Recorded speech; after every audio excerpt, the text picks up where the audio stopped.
ਵਾਹਿਗੁਰੂ ਜੀ ਕਾ ਖਾਲਸਾ ਵਾਹਿਗੁਰੂ ਜੀ ਕੀ ਫਤਿਹ। ਅੱਜ 129ਵੇਂ ਦਿਨ ਅੱਜ ਦੀ ਇਕੱਤਰਤਾ ਦੇ ਵਿੱਚ ਸਾਰਿਆਂ ਦਾ ਸਵਾਗਤ ਹੈ ਜੀ। ਆਓ ਅੱਜ ਹਰ ਰੋਜ਼ ਦੀ ਤਰ੍ਹਾਂ ਆਪਾਂ ਜਾਪ ਦੇ ਨਾਲ ਜੁੜਨਾ ਕਰਦੇ ਹਾਂ। ਅੱਜ ਜਾਪ ਦੀ ਸੇਵਾ ਲੈ ਰਹੇ ਨੇ ਜੀ Simranjeet Kaur ji, EPP number 13499, zone Moga ਤੋਂ। ਵਾਹਿਗੁਰੂ ਜੀ ਕਾ ਖਾਲਸਾ ਵਾਹਿਗੁਰੂ ਜੀ ਕੀ ਫਤਿਹ ਜੀ। ਇੱਕ ਓੰਕਾਰ ਸਤਨਾਮ ਕਰਤਾ ਪੁਰਖ ਨਿਰਭਉ ਨਿਰਵੈਰ ਅਕਾਲ ਮੂਰਤ ਅਜੂਨੀ ਸੈਭੰ ਗੁਰ ਪ੍ਰਸਾਦ। ਇੱਕ ਓੰਕਾਰ ਸਤਨਾਮ ਕਰਤਾ ਪੁਰਖ ਨਿਰਭਉ ਨਿਰਵੈਰ ਅਕਾਲ ਮੂਰਤ ਅਜੂਨੀ ਸੈਭੰ ਗੁਰ ਪ੍ਰਸਾਦ।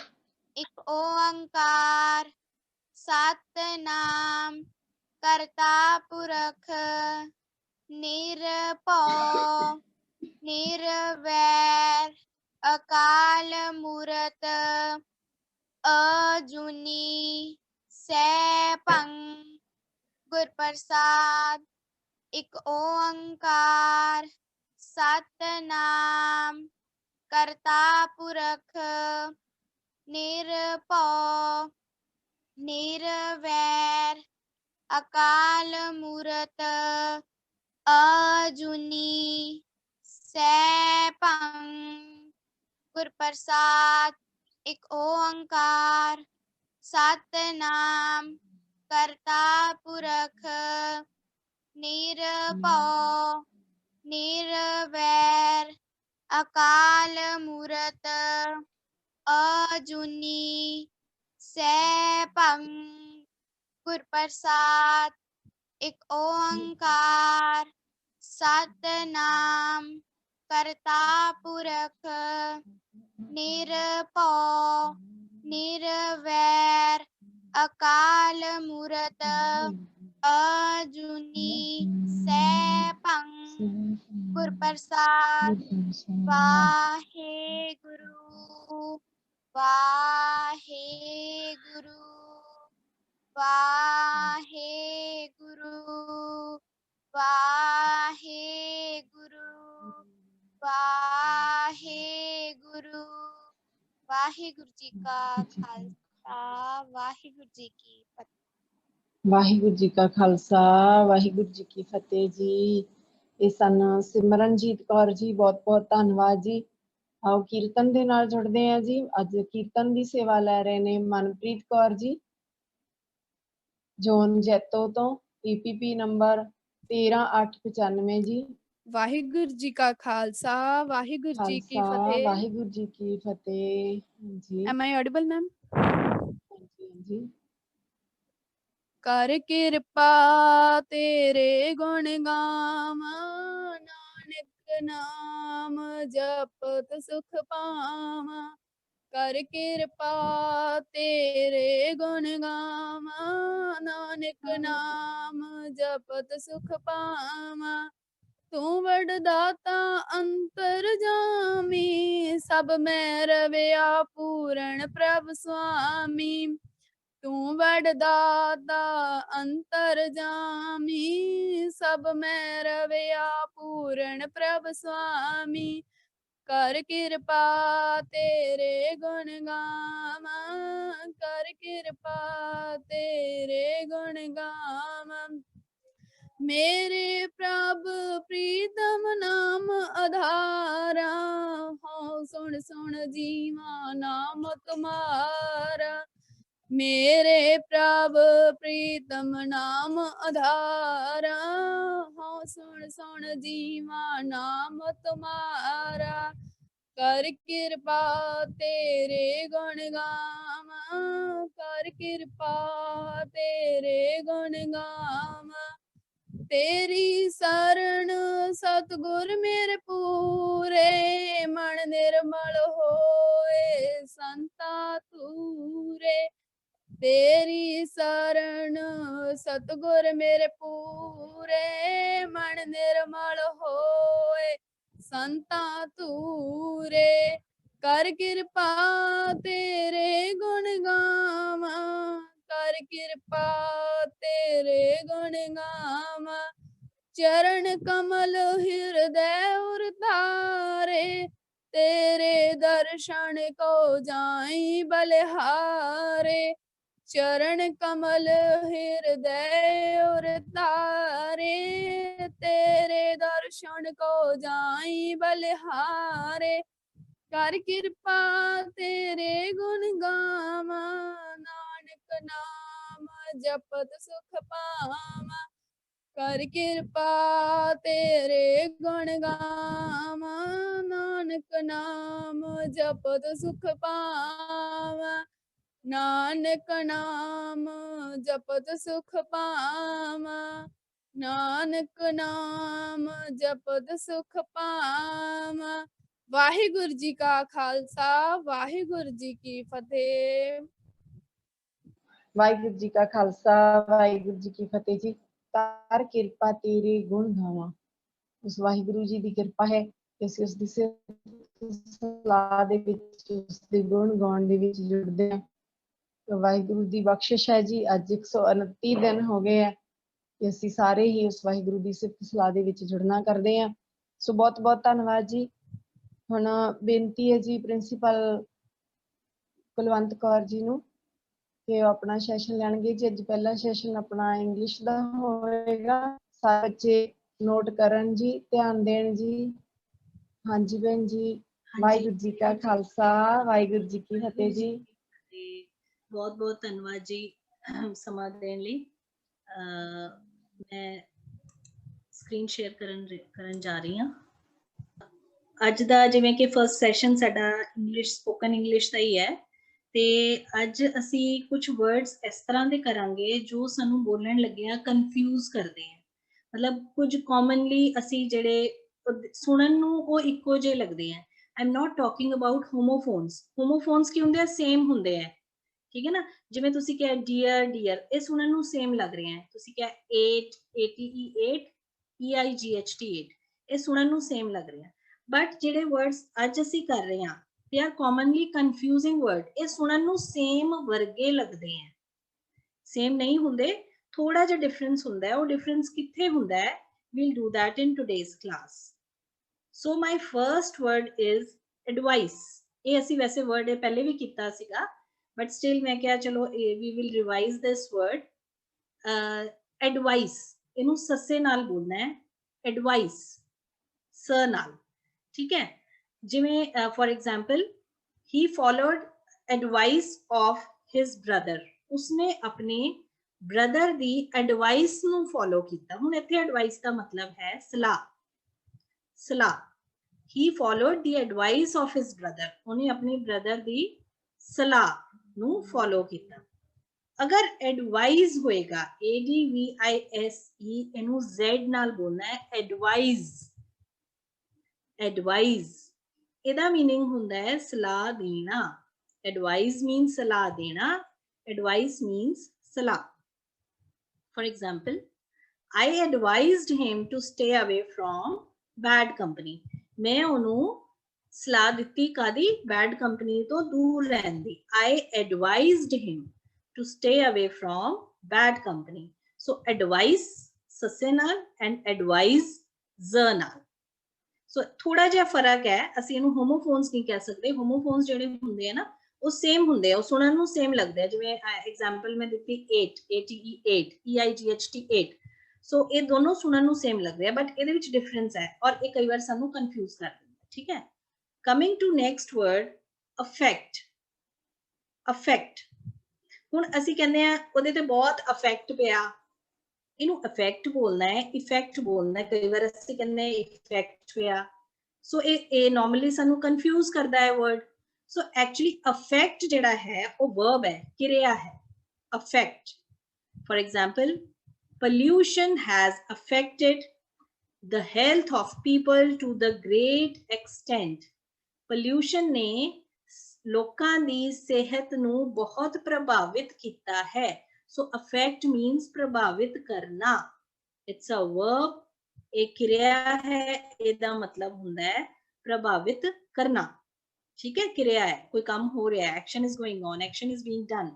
Pollution has affected the health of people to the great extent. Great extent ਹੁੰਦਾ ਹੈ ਮਤਲਬ ਬਹੁਤ ਜ਼ਿਆਦਾ ਵੱਡੇ ਸਤਰ ਤੇ। To the great extent means ਵੱਡੇ ਸਤਰ ਤੇ ਉਹਨੇ ਲੋਕਾਂ ਦੀ ਸਿਹਤ ਨੂੰ ਅਫੈਕਟ ਕੀਤਾ ਹੈ, ਪ੍ਰਭਾਵਿਤ ਕੀਤਾ ਹੈ। Now what is effect? This is effect. Effect ਦਾ ਮਤਲਬ ਹੁੰਦਾ ਹੈ ਅਸਰ। ਅਸਰ ਉਹ ਹੁੰਦਾ ਹੈ ਪ੍ਰਭਾਵ ਪਾਣਾ, ਅਸਰ ਪਾਣਾ। ਇਹਦਾ ਮੀਨਿੰਗ ਹੁੰਦਾ ਹੈ ਅਸਰ। ਨਾਉਨ ਹੈ, ਨਾਮ ਹੈ। My words had no effect on him. ਮੇਰੇ ਸ਼ਬਦਾਂ ਦਾ ਉਹਦੇ ਤੇ ਕੋਈ ਅਸਰ ਨਹੀਂ ਸੀ। No effect. So effect means ਅਸਰ and affect means ਅਸਰ ਪਾਣਾ ਜਾਂ ਪ੍ਰਭਾਵ ਪਾਣਾ। So there is a difference. ਇਹ ਥੋੜਾ ਜਿਹਾ confuse ਕਰ ਦਿੰਦਾ ਸਾਨੂੰ ਕਿ ਅਸੀਂ affect ਬੋਲਣਾ ਹੈ, effect ਬੋਲਣਾ ਹੈ। So ਜੇ ਅਸੀਂ ਕਹਿਣਾ ਹੋਵੇ ਕਿ ਮੇਰੇ ਤੇ ਇਹਦਾ ਕੋਈ ਅਸਰ ਨਹੀਂ ਹੈ, effect ਅਸਰ। Okay. Next, very important word, absolute. Absolute ਦਾ ਮਤਲਬ ਹੁੰਦਾ ਹੈ ਪੂਰਾ, ਪੂਰੇ ਤਰੀਕੇ ਨਾਲ, ਬਿਲਕੁਲ।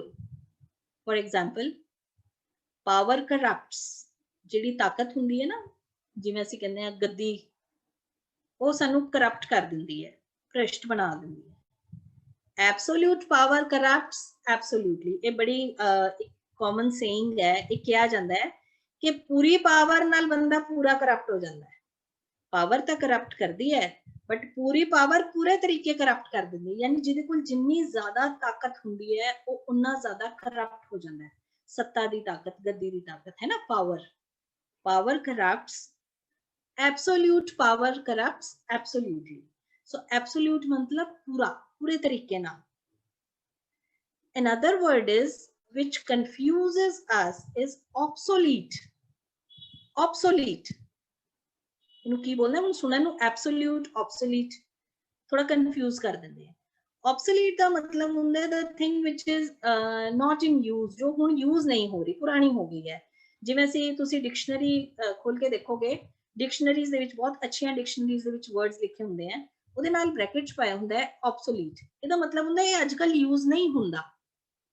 ਪਹਿਲੇ ਯੂਜ਼ ਹੁੰਦਾ ਸੀ ਪੁਰਾਣੇ ਟਾਈਮ 'ਚ, ਅੱਜ ਕੱਲ ਇਹ ਵਰਡ ਨਹੀਂ ਯੂਜ਼ ਹੁੰਦਾ। ਤੁਸੀਂ ਹੁਣ ਅੱਗੋਂ ਤੋਂ ਡਿਕਸ਼ਨਰੀ ਦੇਖੋਗੇ ਨਾ, ਧਿਆਨ ਨਾਲ ਦੇਖਣਾ, ਉਹਦੇ ਵਿੱਚ ਕਈ ਵਾਰ ਕਈ ਸ਼ਬਦਾਂ ਦੇ ਅੱਗੇ ਬ੍ਰੈਕਟ ਦੇ ਵਿੱਚ ਲਿਖਿਆ ਹੁੰਦਾ ਆਬਸੋਲੀਟ, ਮਤਲਬ ਉਹਦਾ ਮੀਨਿੰਗ ਲਿਖਿਆ ਹੁੰਦਾ ਆਬਸੋਲੀਟ, ਮਤਲਬ ਇਹ ਅੱਜ ਕੱਲ ਇਹ ਮੀਨਿੰਗ ਯੂਜ਼ ਨਹੀਂ ਹੁੰਦਾ, ਪਹਿਲੇ ਹੁੰਦਾ ਸੀ, ਹੈ ਨਾ। तो for example, the internet speedy delivery, excuse me,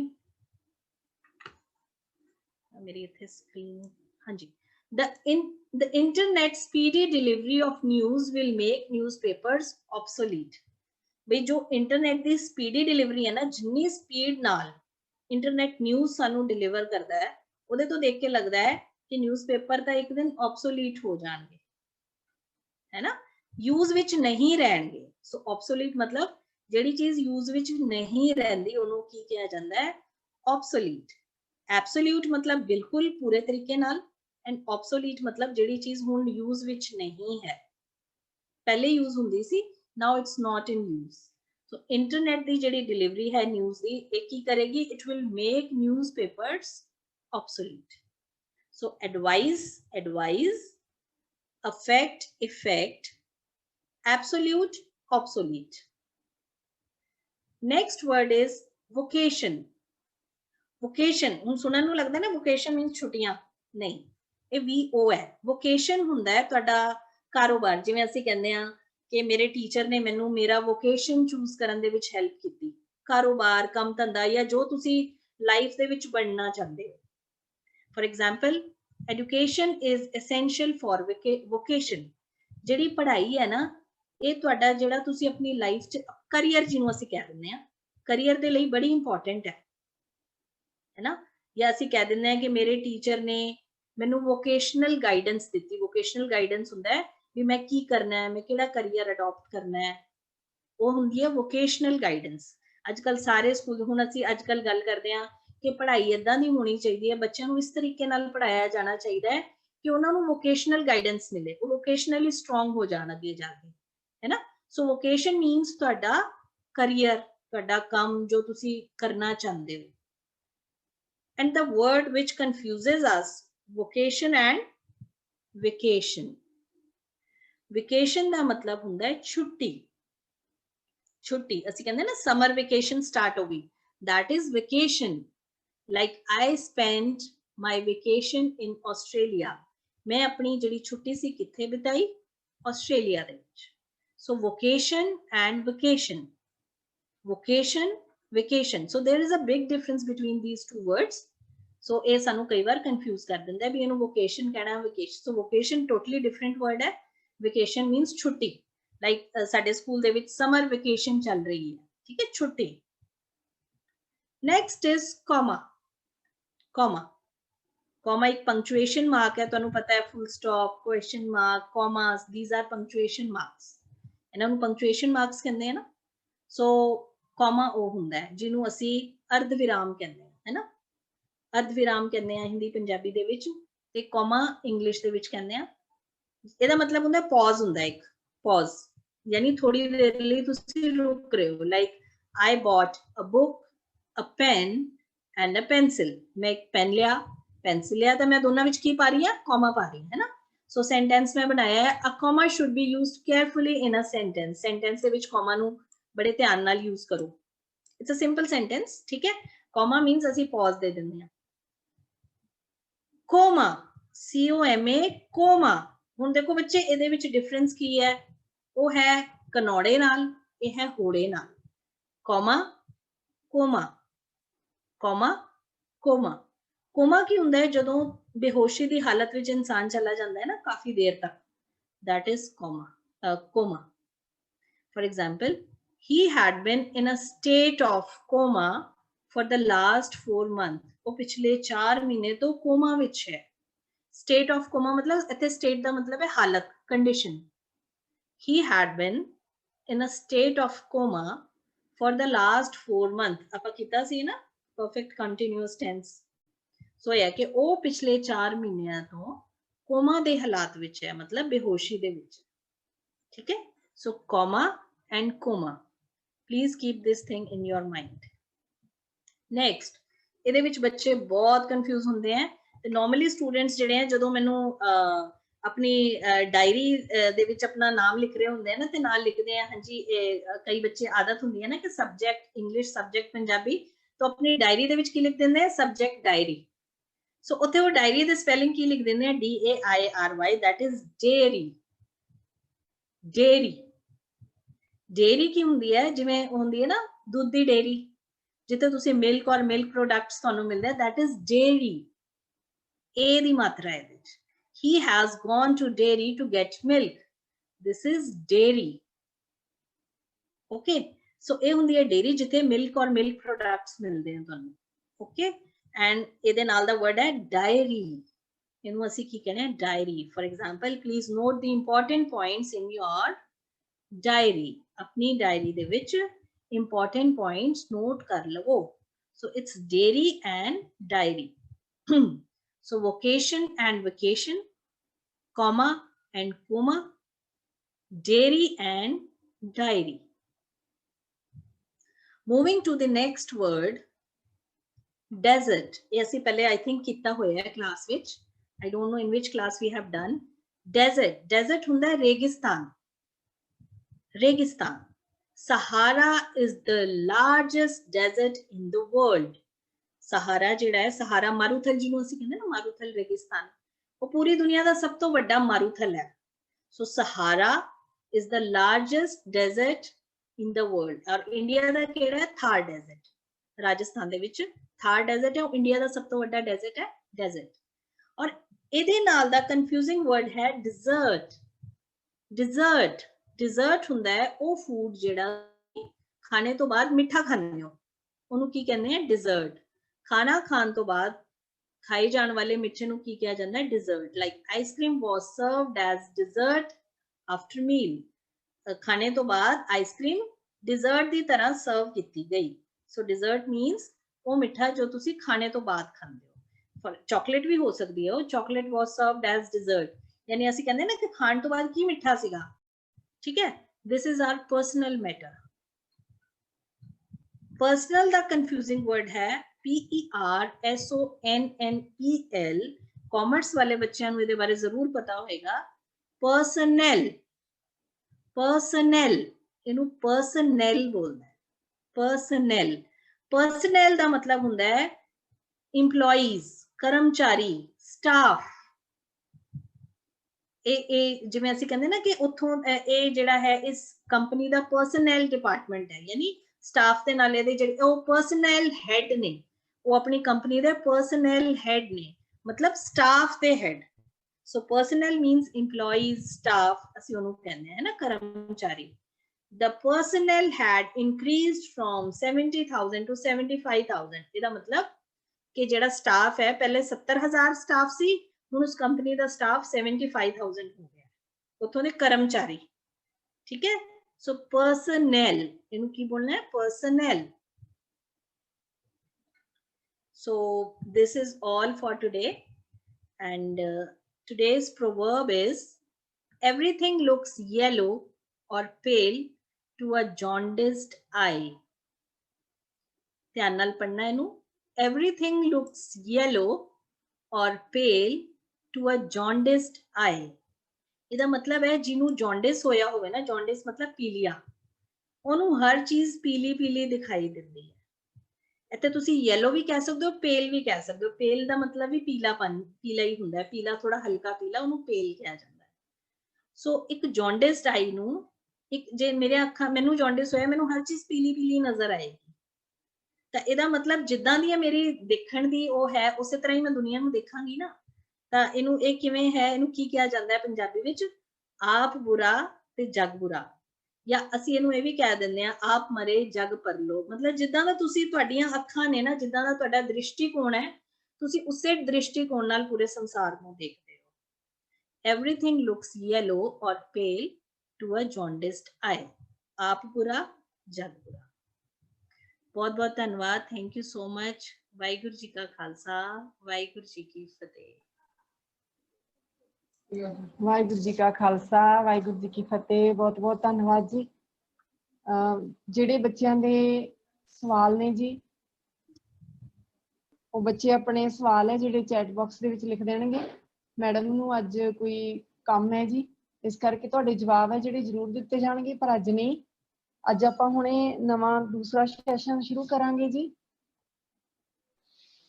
ਅੱਜ ਸਿੱਖ ਰਹਿਤ ਮਰਿਆਦਾ 12 ਅਕਤੂਬਰ 1936 ਨੂੰ ਜੋ ਲਾਗੂ ਹੋਈ, ਸਿੱਖ ਰਹਿਤ ਮਰਿਆਦਾ ਸ਼੍ਰੋਮਣੀ ਗੁਰਦੁਆਰਾ ਪ੍ਰਬੰਧਕ ਕਮੇਟੀ ਅੰਮ੍ਰਿਤਸਰ ਸਾਹਿਬ, ਅਕਾਲ ਤਖਤ ਸਾਹਿਬ ਤੋਂ ਛਾਪੀ ਜਾਂਦੀ ਸਿੱਖ ਰਹਿਤ ਮਰਿਆਦਾ, ਜਿਸ ਨੂੰ ਤਕਰੀਬਨ ਅੱਜ 84 ਸਾਲ ਹੋ ਗਏ ਜੀ. ਸਿੱਖ ਰਹਿਤ ਮਰਿਆਦਾ ਦੀ ਵਰ੍ਹੇਗੰਢ 84ਵੀਂ. ਸਾਰਿਆਂ ਨੂੰ ਬਹੁਤ ਬਹੁਤ ਵਧਾਈਆਂ. ਤੇ ਨਾਲ 5 ਕੁ ਸਾਲ ਪਹਿਲਾਂ ਜੋ 12 ਅਕਤੂਬਰ ਨੂੰ ਹੋਈ ਇੱਕ ਘਟਨਾ ਵਾਪਰੀ ਸੀ, ਜੋ ਕਦੇ ਵੀ ਨਹੀਂ ਭੁੱਲਦੀ. ਗੁਰੂ ਗ੍ਰੰਥ ਸਾਹਿਬ ਜੀ ਦੀ ਬੇਅਦਬੀ ਹੋਈ ਸੀ ਬਗਰਾੜੀ ਦੇ ਵਿੱਚ, ਬੁਰਜ ਜਵਾਹਰ ਸਿੰਘ ਵਾਲਾ. ਤੇ 12 ਅਕਤੂਬਰ ਨੂੰ ਸਿੱਖ ਰਹਿਤ ਮਰਿਆਦਾ, ਆਪਾਂ ਥੋੜਾ ਜਿਹਾ ਸਿੱਖ ਰਹਿਤ ਮਰਿਆਦਾ ਬਾਰੇ, ਕਿ ਹਰ ਇੱਕ ਕੰਮ ਹੈ ਜਿਹੜਾ, ਹਰ ਇੱਕ ਜੀਵ ਹੈ, ਹਰ ਇੱਕ ਨੂੰ ਮਰਿਆਦਾ ਦੇ ਵਿੱਚ ਰਹਿਣਾ ਚਾਹੀਦਾ. ਤੇ ਗੁਰੂ ਸਾਹਿਬ ਨੇ ਸਾਡੇ ਲਈ ਵੀ ਮਰਿਆਦਾ ਬਣਾਈ ਹੈ. ਤੇ ਜਿਹੜੀ ਸਿੱਖ ਰਹਿਤ ਮਰਿਆਦਾ, ਉਹ ਪੰਥਕ ਵਿਦਵਾਨਾਂ ਨੇ ਤਕਰੀਬਨ 14 ਸਾਲ ਦੀ ਜੱਦੋ ਜਹਿਦ ਤੋਂ ਬਾਅਦ ਇਹ ਸਾਡੇ ਸਾਹਮਣੇ ਪੇਸ਼ ਕੀਤੀ, ਜੋ 32 ਕੁ ਪੇਜ ਦੀ ਬੁੱਕ ਹੈ ਸਿੱਖ ਰਹਿਤ ਮਰਿਆਦਾ. ਦੇਖੋ, ਹਰ ਜੋ ਵੀ ਸੰਸਾਰ ਤੇ ਮਰਿਆਦਾ ਦੇ ਵਿੱਚ ਹੈ ਉਹ ਸਹੀ ਹੈ, ਪਰ ਜੋ ਮਰਿਆਦਾ ਤੋਂ ਬਾਹਰ ਹੋ ਜਾਂਦਾ ਹੈ, ਉਲਟ ਹੋ ਜਾਂਦਾ ਹੈ, ਉਹ ਆਪ ਵੀ ਬਰਬਾਦ ਹੁੰਦਾ ਹੈ ਤੇ ਹੋਰਾਂ ਦੀ ਵੀ ਬਰਬਾਦੀ ਦਾ ਕਾਰਨ ਬਣਦਾ ਹੈ. ਜਿਵੇਂ ਆਪਾਂ ਕਹਿ ਲਈਏ ਵੀ ਹਵਾ ਹੈ, ਅੱਗ ਹੈ, ਪਾਣੀ ਹੈ, ਤੇ ਇਹ ਵੀ ਮਰਿਆਦਾ ਦੇ ਵਿੱਚ ਹੀ ਚੱਲਦੇ ਆ. ਅਗਰ ਮਰਿਆਦਾ ਤੋਂ ਬਾਹਰ ਹੋ ਜਾਣ ਤਾਂ ਦੇਖੋ, ਅੱਗ ਹੈ ਜਿਹੜੀ ਮਰਿਆਦਾ ਦੇ ਵਿੱਚ ਆ, ਤੇ ਸਾਰਾ ਦਿਨ ਆਪਾਂ ਅੱਗ ਤੇ, ਚੁੱਲ੍ਹੇ ਵਿੱਚ, ਗੈਸ ਤੇ, ਸਟੋਵ ਤੇ, ਅੱਗ ਤੇ ਕੰਮ ਕਰਦੇ ਆ, ਖਾਣਾ ਬਣਾਉਂਦੇ ਆ.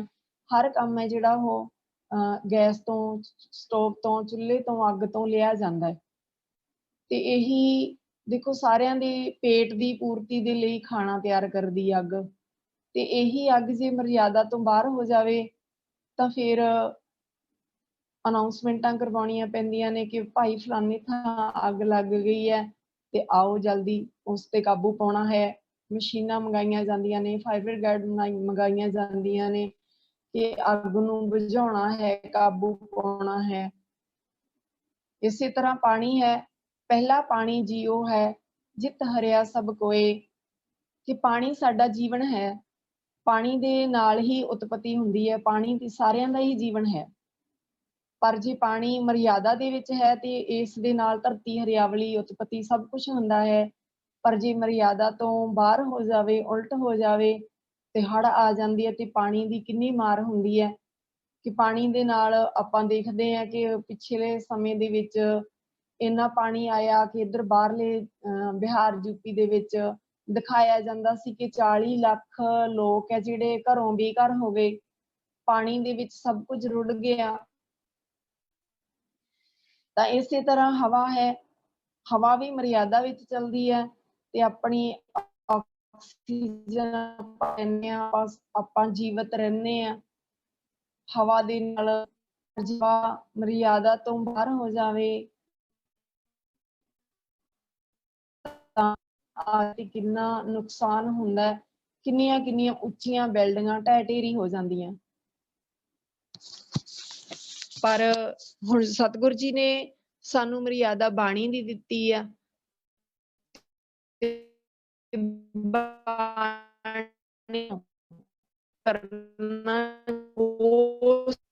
ਬੜੇ ਸਮੇਂ ਤੋਂ ਕਰਕੇ 14 ਸਾਲ ਦੀ ਵਿਚਾਰ ਤੋਂ ਬਾਅਦ ਸਾਨੂੰ ਸਿੱਖ ਰਹਿਤ ਮਰਿਆਦਾ ਹੋਣ ਦੇ ਵਿੱਚ ਆਈ, ਜਿਸ ਵਿੱਚ ਸਭ ਤੋਂ ਸ਼ੁਰੂਆਤ ਸਿੱਖ ਤੋਂ ਕੀਤੀ ਗਈ ਵੀ ਸਿੱਖ ਕਹਿੰਦੇ ਕਿਹਨੂੰ ਹੈ। ਜਿਵੇਂ ਸਤਿਗੁਰਾਂ ਨੇ ਬਾਣੀ ਦੇ ਵਿੱਚ ਕਿਹਾ, ਗੁਰ ਸਤਿਗੁਰ ਕਾ ਜੋ ਸਿੱਖ ਖਾਏ, ਸੋ ਭਲ ਕੇ ਉਠ ਹਰਿ ਨਾਮ ਧਿਆਵੈ। ਉਸੇ ਤਰ੍ਹਾਂ ਸਿੱਖ ਦੇ ਵਿੱਚ ਇੱਥੇ ਵੀ ਇਹੀ ਕਿਹਾ ਗਿਆ, ਸਿੱਖ ਰਹਿਤ ਮਰਿਆਦਾ ਦੇ ਵਿੱਚ ਵੀ ਜਿਹੜੇ ਗੁਰੂ ਗ੍ਰੰਥ ਸਾਹਿਬ ਜੀ ਨੂੰ ਪਹਿਲੇ ਗੁਰੂ ਨਾਨਕ ਪਾਤਸ਼ਾਹ ਜੀ ਤੋਂ ਲੈ ਕੇ ਦਸ਼ਮੇਸ਼ ਪਿਤਾ ਜੀ ਅਤੇ ਗੁਰੂ ਗ੍ਰੰਥ ਸਾਹਿਬ ਜੀ ਦੀ ਬਾਣੀ ਅਨੁਸਾਰ ਨੂੰ ਮੰਨਦੇ ਆ, ਗੁਰੂ ਗ੍ਰੰਥ ਸਾਹਿਬ ਜੀ ਨੂੰ ਮੰਨਦੇ ਆ, ਕਿਸੇ ਹੋਰ ਨੂੰ ਨਹੀਂ ਮੰਨਦੇ, ਉਹ ਸਿੱਖ ਨੇ। ਸੋ ਇਸੇ ਤਰ੍ਹਾਂ ਸਾਡੇ ਜੀਵਨ ਦੇ ਵਿੱਚ ਜਿਵੇਂ ਗੁਰਬਾਣੀ ਵਿੱਚ ਦੱਸਿਆ ਗਿਆ, ਤੁਸੀਂ ਕਿੱਦਾਂ ਕੀ ਖਾਣਾ ਹੈ, ਕੀ ਪਹਿਨਣਾ ਹੈ, ਕਿੱਦਾਂ ਵਿਚਰਨਾ ਹੈ, ਕਿਵੇਂ ਆਪਣਾ ਆਚਰਣ ਉੱਚਾ ਸੁੱਚਾ ਬਣਾਉਣਾ, ਕਿਵੇਂ ਸਚਿਆਰੇ ਹੋਣਾ ਹੈ। ਤਾਂ ਇਸੇ ਤਰ੍ਹਾਂ ਸਿੱਖ ਰਹਿਤ ਮਰਿਆਦਾ ਦੇ ਵਿੱਚ ਵੀ ਸਾਨੂੰ ਸਾਡੇ ਜੀਵਨ ਦੇ ਜਿਹੜੇ ਸੰਸਕਾਰ ਨੇ, ਅਸੀਂ ਕਿੱਦਾਂ ਕਰਨੇ, ਜਨਮ ਤੋਂ ਲੈ ਕੇ ਮਰਨ ਤੱਕ ਦੇ ਸੰਸਕਾਰ ਹੈ, ਅਸੀਂ ਉਹ ਕਿਸ ਤਰ੍ਹਾਂ ਆਪਣੇ ਜੀਵਨ ਦੇ ਵਿੱਚ ਕਰਨੇ ਆ, ਉਹ ਸਭ ਦਰਸਾਏ ਗਏ ਆ। ਸੋ ਅੱਜ ਇਸੇ ਸੰਬੰਧ ਦੇ ਵਿੱਚ ਸਾਡੇ ਨਾਲ ਜੁੜ ਚੁੱਕੇ ਹਨ ਜੀ ਅਵਨੀਤ ਕੌਰ, ਲੁਧਿਆਣਾ ਜ਼ੋਨ ਮਹਿਲ ਕਲਾਂ ਤੋਂ, ਜਿਨ੍ਹਾਂ ਦਾ ਵਿਸ਼ਾ ਹੈ ਸਿੱਖ ਰਹਿਤ ਮਰਿਆਦਾ ਦੇ ਵਿੱਚੋਂ ਮ੍ਰਿਤਕ ਸੰਸਕਾਰ। ਸੋ ਮ੍ਰਿਤਕ ਸੰਸਕਾਰ ਦੇ ਬਾਰੇ ਬੋਲਣਾ ਹੈ ਅਵਨੀਤ ਕੌਰ ਜੀ। ਹਾਂਜੀ ਬੇਟਾ ਜੀ, ਅਨਮਿਊਟ ਕਰੋ ਜੀ। ਵਾਹਿਗੁਰੂ ਜੀ ਕਾ ਖਾਲਸਾ, ਵਾਹਿਗੁਰੂ ਜੀ ਕੀ ਫਤਿਹ। ਵਾਹਿਗੁਰੂ ਜੀ ਕਾ ਖਾਲਸਾ, ਵਾਹਿਗੁਰੂ ਜੀ ਕੀ ਫਤਿਹ ਜੀ। ਹਾਂਜੀ, ਮੈਂ ਅਵਨੀਤ ਕੌਰ, ਲੁਧਿਆਣਾ ਜ਼ੋਨ ਮਹਿਲ ਕਲਾਂ, ਅੱਜ ਤੁਹਾਡੇ ਸਾਹਮਣੇ ਵਿਸ਼ਾ ਲੈ ਕੇ ਆਈ ਹਾਂ ਮ੍ਰਿਤਕ ਸੰਸਕਾਰ, ਜੋ ਸਾਡੀ ਸਿੱਖ ਰਹਿਤ ਮਰਿਆਦਾ ਵਿੱਚੋਂ ਤੀਜਾ ਸੰਸਕਾਰ ਹੈ। ਅੱਜ ਸਿੱਖ ਰਹਿਤ ਮਰਿਆਦਾ ਦੀ 84ਵੀਂ ਵਰ੍ਹੇਗੰਢ ਹੈ। ਸਾਰਿਆਂ ਨੂੰ ਇਸ ਵਰ੍ਹੇਗੰਢ ਦੀ ਬਹੁਤ ਬਹੁਤ ਵਧਾਈ। ਸਭ ਤੋਂ ਪਹਿਲਾਂ ਮੈਂ ਐਜੂਕੇਟ ਪੰਜਾਬ ਪ੍ਰੋਜੈਕਟ ਦਾ, ਮੈਮ ਸੁਰਿੰਦਰ ਕੌਰ ਦਾ ਅਤੇ ਸਰ ਮਲਕੀਤ ਸਿੰਘ ਦਾ ਬਹੁਤ ਬਹੁਤ ਧੰਨਵਾਦ ਕਰਦੀ ਹਾਂ, ਜਿਨ੍ਹਾਂ ਨੇ ਮੈਨੂੰ ਇੱਥੇ ਬੋਲਣ ਦਾ ਮੌਕਾ ਦਿੱਤਾ। ਪਲੀਜ਼ ਪੀਪੀਟੀ ਸ਼ੇਅਰ ਕਰ ਦਿਓ ਜੀ। ਵਾਹਿਗੁਰੂ ਜੀ ਕਾ ਖਾਲਸਾ, ਵਾਹਿਗੁਰੂ ਜੀ ਕੀ ਫਤਿਹ। ਨੈਕਸਟ ਸਲਾਈਡ ਕਰ ਦਿਓ। ਅੱਜ ਦਾ ਆਪਣਾ ਟੌਪਿਕ ਹੈ ਮ੍ਰਿਤਕ ਸੰਸਕਾਰ। ਮ੍ਰਿਤਕ ਸੰਸਕਾਰ, ਪ੍ਰਾਣੀ ਨੂੰ ਮਰਨ ਵੇਲੇ ਜੇ ਮੰਜੇ ਤੇ ਹੋਵੇ ਹੇਠ ਨਹੀਂ ਉਤਾਰਨਾ, ਦੀਵਾ ਵੱਟੀ, ਗਊ ਮਨਸਾਉਣਾ ਜਾਂ ਹੋਰ ਕੋਈ ਮਨਮਤ ਸੰਸਕਾਰ ਨਹੀਂ ਕਰਨਾ, ਕੇਵਲ ਗੁਰਬਾਣੀ ਦਾ ਪਾਠ ਕਰਨਾ ਜਾਂ ਵਾਹਿਗੁਰੂ ਵਾਹਿਗੁਰੂ ਕਰਨਾ ਹੈ। ਪ੍ਰਾਣੀ ਦੀ ਦੇਹ ਤਿਆਗਣ ਤੇ ਧਾਰ ਨਹੀਂ ਮਾਰਨੀ, ਪਿੱਟਣਾ ਜਾਂ ਸਿਆਪਾ ਨਹੀਂ ਕਰਨਾ। ਮਨ ਨੂੰ ਵਾਹਿਗੁਰੂ ਦੀ ਰਜ਼ਾ ਵਿੱਚ ਲਿਆਉਣ ਲਈ ਗੁਰਬਾਣੀ ਦਾ ਪਾਠ ਜਾਂ ਵਾਹਿਗੁਰੂ ਦਾ ਜਾਪ ਕਰੀ ਜਾਣਾ ਚੰਗਾ ਹੈ। ਨੈਕਸਟ ਸਲਾਈਡ ਕਰ ਦਿਓ। ਪ੍ਰਾਣੀ ਭਾਵੇਂ ਛੋਟੀ ਤੋਂ ਛੋਟੀ ਉਮਰ ਦਾ ਹੋਵੇ, ਸੋ ਵੀ ਸੰਸਕਾਰਨਾ ਚਾਹੀਏ। ਜਿੱਥੇ ਸੰਸਕਾਰ ਦਾ ਪ੍ਰਬੰਧ ਨਾ ਹੋ ਸਕੇ, ਉੱਥੇ ਜਲ ਪ੍ਰਵਾਹ ਜਾਂ ਹੋਰ ਤਰੀਕਾ ਵਰਤਣ ਤੋਂ ਸ਼ੰਕਾ ਨਹੀਂ ਕਰਨੀ। ਸੰਸਕਾਰਨ ਲਈ ਦਿਨ ਜਾਂ ਰਾਤ ਦਾ ਭਰਮ ਨਹੀਂ ਕਰਨਾ। ਨੈਕਸਟ ਸਲਾਈਡ ਕਰ ਦਿਓ ਪਲੀਜ਼। ਹਾਂਜੀ, ਮ੍ਰਿਤਕ ਸੰਸਕਾਰ ਨੂੰ ਇਸ਼ਨਾਨ ਕਰਾ ਕੇ ਸਵੱਛ ਵਸਤਰ ਪਾਏ ਜਾਣ ਤੇ ਕਕਾਰ ਜੁਦਾ ਨਾ ਕੀਤੇ ਜਾਣ। ਫਿਰ ਤਖਤੇ ਉੱਤੇ ਪਾ ਕੇ ਚਲਾਣੇ ਦਾ ਅਰਦਾਸਾ ਸੋਧਿਆ ਜਾਵੇ। ਫਿਰ ਅਰਥੀ ਨੂੰ ਚੁੱਕ ਕੇ ਸ਼ਮਸ਼ਾਨ ਭੂਮੀ ਵੱਲ ਲਿਜਾਇਆ ਜਾਵੇ। ਨਾਲ ਵੈਰਾਗਮਈ ਸ਼ਬਦਾਂ ਦਾ ਉਚਾਰਨ ਕੀਤਾ ਜਾਵੇ। ਸੰਸਕਾਰ ਦੀ ਥਾਂ ਤੇ ਪਹੁੰਚ ਕੇ ਚਿਖਾ ਰਚੀ ਜਾਵੇ। ਫਿਰ ਸਰੀਰ ਨੂੰ ਅਗਨੀ ਭੇਟਾ ਕਰਨ ਲਈ ਅਰਦਾਸਾ ਸੋਧਿਆ ਜਾਵੇ। ਫਿਰ ਪ੍ਰਾਣੀ ਨੂੰ ਅੰਗੀਠੇ ਉੱਤੇ ਰੱਖ ਕੇ ਪੁੱਤਰ ਜਾਂ ਕੋਈ ਹੋਰ ਸੰਬੰਧੀ ਜਾਂ ਹਿਤੂ ਆਦਿ ਅਗਨੀ ਲਾ ਦੇਵੇ। ਸੰਗਤ ਕੁਝ ਵਿੱਥ ਤੇ ਬਹਿ ਕੇ ਕੀਰਤਨ ਕਰੇ ਜਾਂ ਵੈਰਾਗਮਈ ਸ਼ਬਦ ਪੜ੍ਹੇ। ਜਦ ਅੰਗੀਠਾ ਪੂਰੀ ਤਰ੍ਹਾਂ ਬਲ ਉੱਠੇ ਤਾਂ ਕਪਾਲ ਕਿਰਿਆ ਆਦਿ ਕਰਨਾ ਮਨਮਤ ਹੈ। ਕੀਰਤਨ ਸੋਹਿਲੇ ਦਾ ਪਾਠ ਕਰਕੇ ਅਰਦਾਸਾ ਸੋਧ ਕੇ ਸੰਗਤ ਮੁੜ ਆਵੇ। ਘਰ ਆ ਕੇ ਜਾਂ ਲਾਗੇ ਦੇ ਗੁਰਦੁਆਰੇ ਵਿੱਚ ਪ੍ਰਾਣੀ ਨਮਿਤ ਸ਼੍ਰੀ ਗੁਰੂ ਗ੍ਰੰਥ ਸਾਹਿਬ ਜੀ ਦਾ ਪਾਠ ਰੱਖਿਆ ਜਾਵੇ ਤੇ ਆਨੰਦ ਸਾਹਿਬ 6 ਪੌੜੀਆਂ ਦਾ ਪਾਠ ਕਰਕੇ ਅਰਦਾਸਾਂ 10ਵੇਂ ਦਿਨ ਹੋਵੇ। ਜੇ 10ਵੇਂ ਦਿਨ ਨਾ ਹੋ ਸਕੇ ਤਾਂ ਹੋਰ ਕੋਈ ਦਿਨ ਸੰਬੰਧੀਆਂ ਦੇ ਸੌਖ ਨੂੰ ਮੁੱਖ ਰੱਖ ਕੇ ਨਿਯਤ ਕੀਤਾ ਜਾਵੇ। ਇਸ ਪਾਠ ਦੇ ਕਰਨ ਵਿੱਚ ਘਰ ਵਾਲੇ ਤੇ ਸੰਬੰਧੀ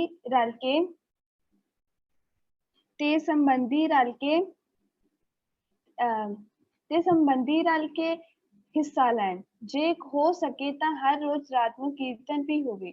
ਦੁਸ਼ਹਿਰੇ ਦੇ ਪਿੱਛੋਂ ਚਲਾਣੇ ਦੀ ਕੋਈ ਰਸਮ ਬਾਕੀ ਨਹੀਂ ਰਹਿੰਦੀ। ਨੈਕਸਟ ਸਲਾਈਡ ਕਰ ਦਿਓ। ਹਾਂਜੀ, ਮ੍ਰਿਤਕ ਪ੍ਰਾਣੀ ਦਾ ਅੰਗੀਠਾ ਠੰਡਾ ਹੋਣ ਤੇ ਸਾਰੀ ਦੇਹ ਦੀ ਭਸਮ ਅਸਥੀਆਂ ਸਮੇਤ ਉਠਾ ਕੇ ਜਲ ਵਿੱਚ ਪ੍ਰਵਾਹ ਕਰ ਦਿੱਤੀ ਜਾਵੇ ਜਾਂ ਉੱਥੇ ਹੀ ਦੱਬ ਕੇ ਜ਼ਮੀਨ ਬਰਾਬਰ ਕਰ ਦਿੱਤੀ ਜਾਵੇ। ਸੰਸਕਾਰ ਅਸਥਾਨ ਤੇ ਮ੍ਰਿਤਕ ਪ੍ਰਾਣੀ ਦੀ ਯਾਦਗਾਰ ਬਣਾਉਣੀ ਮਨਾ ਹੈ। ਅਧਮਾਰਗ, ਸਿਆਪਾ, ਫੂੜੀ, ਦੀਵਾ, ਪਿੰਡ, ਕਿਰਿਆ, ਸਰਾਧ, ਬੁੱਢਾ ਮਾਰਨਾ ਆਦਿ ਕਰਨਾ ਮਨਮਤ ਹੈ। ਅੰਗੀਠੇ ਵਿੱਚੋਂ ਫੁੱਲ ਚੁੱਕ ਕੇ ਗੰਗਾ, ਪਤਾਲਪੁਰੀ, ਕਰਤਾਰਪੁਰ ਸਾਹਿਬ ਆਦਿ ਥਾਵਾਂ ਵਿੱਚ ਜਾ ਕੇ ਪਾਣੀ ਮਨਮਤ ਹੈ। ਨੈਕਸਟ ਸਲਾਈਡ ਕਰ ਦਿਓ। ਇਹ ਸੀ ਅੱਜ ਦਾ ਟੌਪਿਕ, ਭੁੱਲਾਂ ਚੁੱਕਾਂ ਦੀ ਖਿਮਾ। ਵਾਹਿਗੁਰੂ ਜੀ ਕਾ ਖਾਲਸਾ, ਵਾਹਿਗੁਰੂ ਜੀ ਕੀ ਫਤਿਹ। ਵਾਹਿਗੁਰੂ ਜੀ ਕਾ ਖਾਲਸਾ, ਵਾਹਿਗੁਰੂ ਜੀ ਕੀ ਫਤਿਹ। ਬੇਟੀ ਅਵਨੀਤ ਕੌਰ ਜੀ ਦਾ ਬਹੁਤ ਬਹੁਤ ਧੰਨਵਾਦ ਜੀ, ਜਿਨ੍ਹਾਂ ਨੇ ਸਾਨੂੰ ਮ੍ਰਿਤਕ ਸੰਸਕਾਰ ਤੋਂ, ਸਿੱਖ ਰਹਿਤ ਮਰਿਆਦਾ ਤੋਂ ਜਾਣੂ ਕਰਵਾਇਆ ਕਿ ਅਸੀਂ ਬਹੁਤ ਸਾਰੀਆਂ ਮਨਮੱਤਾਂ ਕਰਦੇ ਹਾਂ। ਜਦੋਂ ਸਾਡੇ ਘਰ ਦੇ ਵਿੱਚ ਕੋਈ ਖੁਸ਼ੀ ਹੁੰਦੀ ਹੈ, ਗਮੀ ਹੁੰਦੀ ਹੈ, ਤਾਂ ਅਸੀਂ ਇੱਕ ਦੂਜੇ ਨੂੰ ਆਸੇ ਪਾਸੇ ਤੋਂ ਪੁੱਛ ਕੇ ਜਿਵੇਂ ਕੋਈ ਕਹੀ ਜਾਂਦਾ ਉਸੇ ਤਰ੍ਹਾਂ ਕਰੀ ਜਾਂਦੇ ਹਾਂ। ਪਰ ਜੇ ਅਸੀਂ ਸਿੱਖ ਰਹਿਤ ਮਰਿਆਦਾ ਤੋਂ ਜਾਣੂ ਹੋਈਏ, ਪੜ੍ਹੀਏ, ਘਰ ਦੇ ਵਿੱਚ ਹੋਵੇ ਤੇ ਅਸੀਂ ਉਸ ਤਰ੍ਹਾਂ ਕਰਨਾ ਹੋਵੇ ਤਾਂ ਸਾਨੂੰ ਕਿੰਨਾ ਸੌਖਾ ਹੋਵੇਗਾ। ਕਿਉਂਕਿ ਸਾਡੇ ਲਈ ਉਹਨਾਂ ਨੇ ਇੰਨੇ ਲੰਬੇ ਸਮੇਂ ਤੱਕ ਜਿਹੜਾ, ਜਿਵੇਂ ਆਪਾਂ ਕਹਿੰਦੇ ਹਾਂ ਵੀ ਮੱਖਣ ਕੱਢ ਕੇ, ਤੱਤ ਕੱਢ ਕੇ ਸਾਡੇ ਸਾਹਮਣੇ ਰੱਖਿਆ ਕਿ ਅਸੀਂ ਕੀ ਕਰਨਾ ਕੀ ਨਹੀਂ ਕਰਨਾ। ਸੋ ਬਹੁਤ ਬਹੁਤ ਧੰਨਵਾਦ ਜੀ। ਨਵੇਂ ਬੱਚੇ, ਵੈਸੇ ਸਾਰੇ ਬੱਚਿਆਂ ਨੂੰ ਇੱਕ ਬੇਨਤੀ ਤੇ ਸੂਚਨਾ ਵੀ ਹੈ ਜੀ,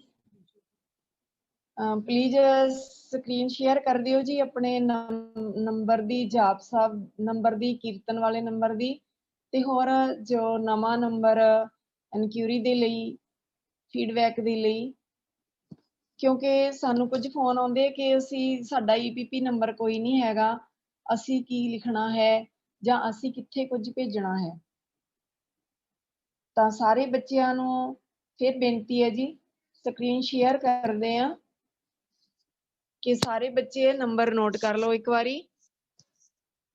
ਜਿਨ੍ਹਾਂ ਦਾ EPP ਨੰਬਰ ਹੈ ਉਹ ਸਾਰੇ ਬੱਚੇ ਆਪਣੇ YC ਦੇ ਨਾਲ ਕੰਟੈਕਟ ਕਰਦੇ ਹੈ ਤੇ ਕਰਨਾ ਹੈ ਕਿ ਅਸੀਂ ਕੀਰਤਨ ਦੀ ਸੇਵਾ ਲੈਣੀ ਆ, ਅਸੀਂ ਜਾਪ ਸੇਵਾ ਲੈਣੀ ਆ, ਤਾਂ ਪਹਿਲਾਂ ਆਪਣੇ YC ਨਾਲ ਗੱਲ ਕਰਨਗੇ ਤੇ ਉਸ ਤੋਂ ਬਾਅਦ ਫਿਰ ਇਸ ਦਿੱਤੇ ਹੋਏ ਨੰਬਰ ਤੇ ਸੇਵਾ ਲੈਣਗੇ। ਦੂਸਰਾ, ਜਿਹੜੇ ਬੱਚਿਆਂ ਦਾ EPP ਨੰਬਰ ਨਹੀਂ ਹੈ, ਵਾਹਿਗੁਰੂ ਦੀ ਬਖਸ਼ਿਸ਼ ਹੈ ਕਿ ਉਹ ਇਸ ਕੈਂਪ ਦੇ ਨਾਲ ਜੁੜੇ ਹੋਏ ਆ, ਕਾਫੀ ਲੰਬੇ ਸਮੇਂ ਤੋਂ ਜੁੜੇ ਹੋਏ ਆ।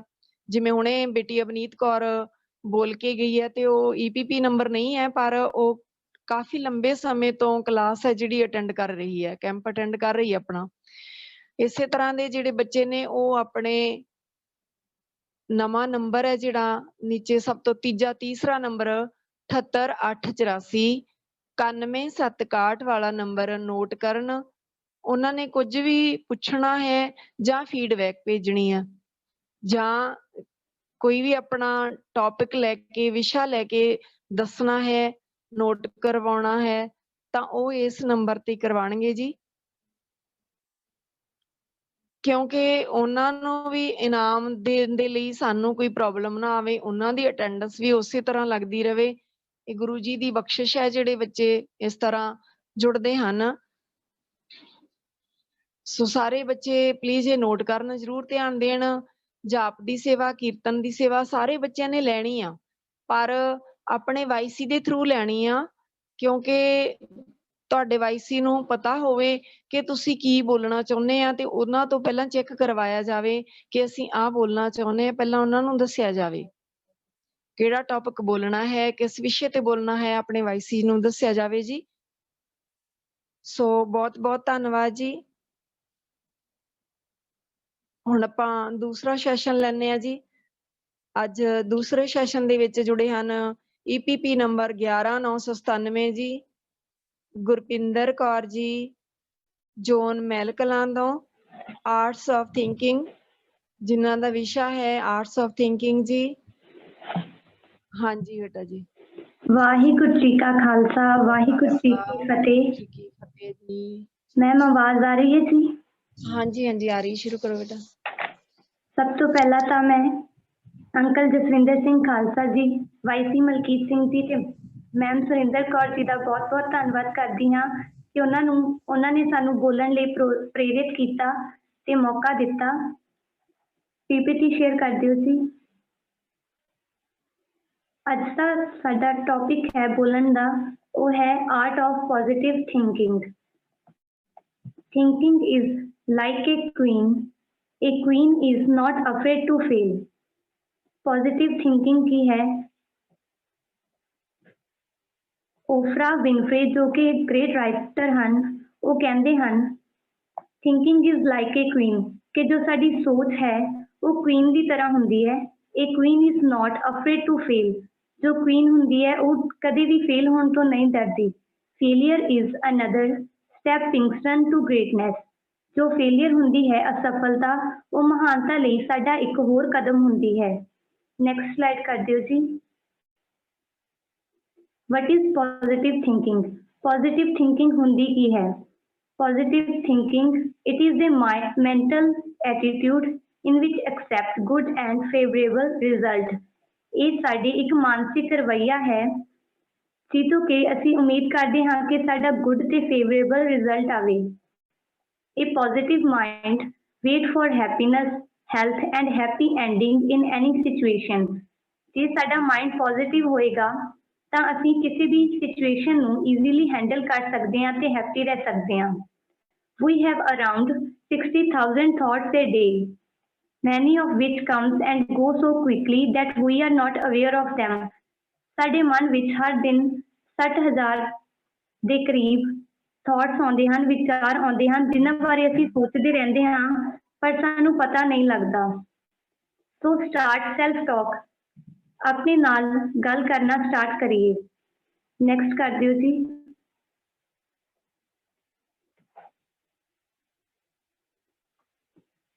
ਕੁਆਲਿਟੀਜ਼ ਆਫ ਥਾਟਸ ਦੀਆਂ ਵੀ ਕਈ ਕੁਆਲਿਟੀਜ਼ ਹੁੰਦੀਆਂ ਨੇ ਫਸਟ ਹੈ ਥਿੰਕਿੰਗ ਅਬਾਊਟ ਪਾਸਟ ਜੋ ਅਸੀਂ ਪਾਸਟ ਬਾਰੇ ਸੋਚਦੇ ਰਹਿੰਦੇ ਹਾਂ ਉਸ ਨਾਲ ਸਾਡੇ ਮਨ ਵਿੱਚ ਵੇਸਟ ਥਾਟ ਆਉਂਦੇ ਹਨ ਕਿਉਂਕਿ ਅਸੀਂ ਜਦ ਪਾਸਟ ਬਾਰੇ ਸੋਚਦੇ ਹਾਂ ਤਾਂ ਅਸੀਂ ਆਪਣੀਆਂ ਗਲਤੀਆਂ ਜਾਂ ਡਿਸੀਜ਼ਨ ਜੋ ਅਸੀਂ ਰੋਂਗ ਡਿਸੀਜ਼ਨ ਲਏ ਹੁੰਦੇ ਹਨ ਜ਼ਿਆਦਾਤਰ ਉਹਨਾਂ ਬਾਰੇ ਸੋਚਦੇ ਹਾਂ ਤੇ ਅਸੀਂ ਆਪਣੇ ਫੇਲੀਅਰ ਵੱਲ ਇੱਕ ਕਦਮ ਹੋਰ ਵੱਧ ਜਾਂਦੇ ਹਾਂ 80% ਲੋਕ ਨੇ ਜੋ ਕਿ ਪਾਸਟ ਬਾਰੇ ਸੋਚਦੇ ਨੇ ਤੇ ਸੈਕੰਡ ਹੈ ਵਰਿੰਗ ਅਬਾਊਟ ਫਿਊਚਰ ਸਾਨੂੰ ਆਪਣੇ ਫਿਊਚਰ ਬਾਰੇ ਬਹੁਤ ਚਿੰਤਾ ਰਹਿੰਦੀ ਹੈ about 15% time ਲੋਕ ਨੇ ਜੋ ਆਪਣੇ ਫਿਊਚਰ ਬਾਰੇ ਸੋਚਦੇ ਰਹਿੰਦੇ ਹਨ ਕਿ ਅੱਗੇ ਕੀ ਹੋਵੇਗਾ ਲੇਕਿਨ ਇਹ ਵੀ ਇੱਕ ਵੇਸਟ ਥਾਟ ਹੈ ਥਰਡ ਹੈ ਥਿੰਕਿੰਗ ਅਬਾਊਟ ਪ੍ਰੈਜ਼ੈਂਟ ਸਾਨੂੰ ਪ੍ਰੈਜ਼ੈਂਟ ਬਾਰੇ ਸੋਚਣਾ ਚਾਹੀਦਾ ਹੈ ਨਾ ਕਿ ਭਵਿੱਖ ਬਾਰੇ ਜਾਂ ਕਿ ਜੋ ਬੀਤ ਚੁੱਕਿਆ ਸਮਾਂ ਹੈ ਉਸ ਬਾਰੇ ਲੇਕਿਨ ਸਿਰਫ 5% ਲੋਕ ਨੇ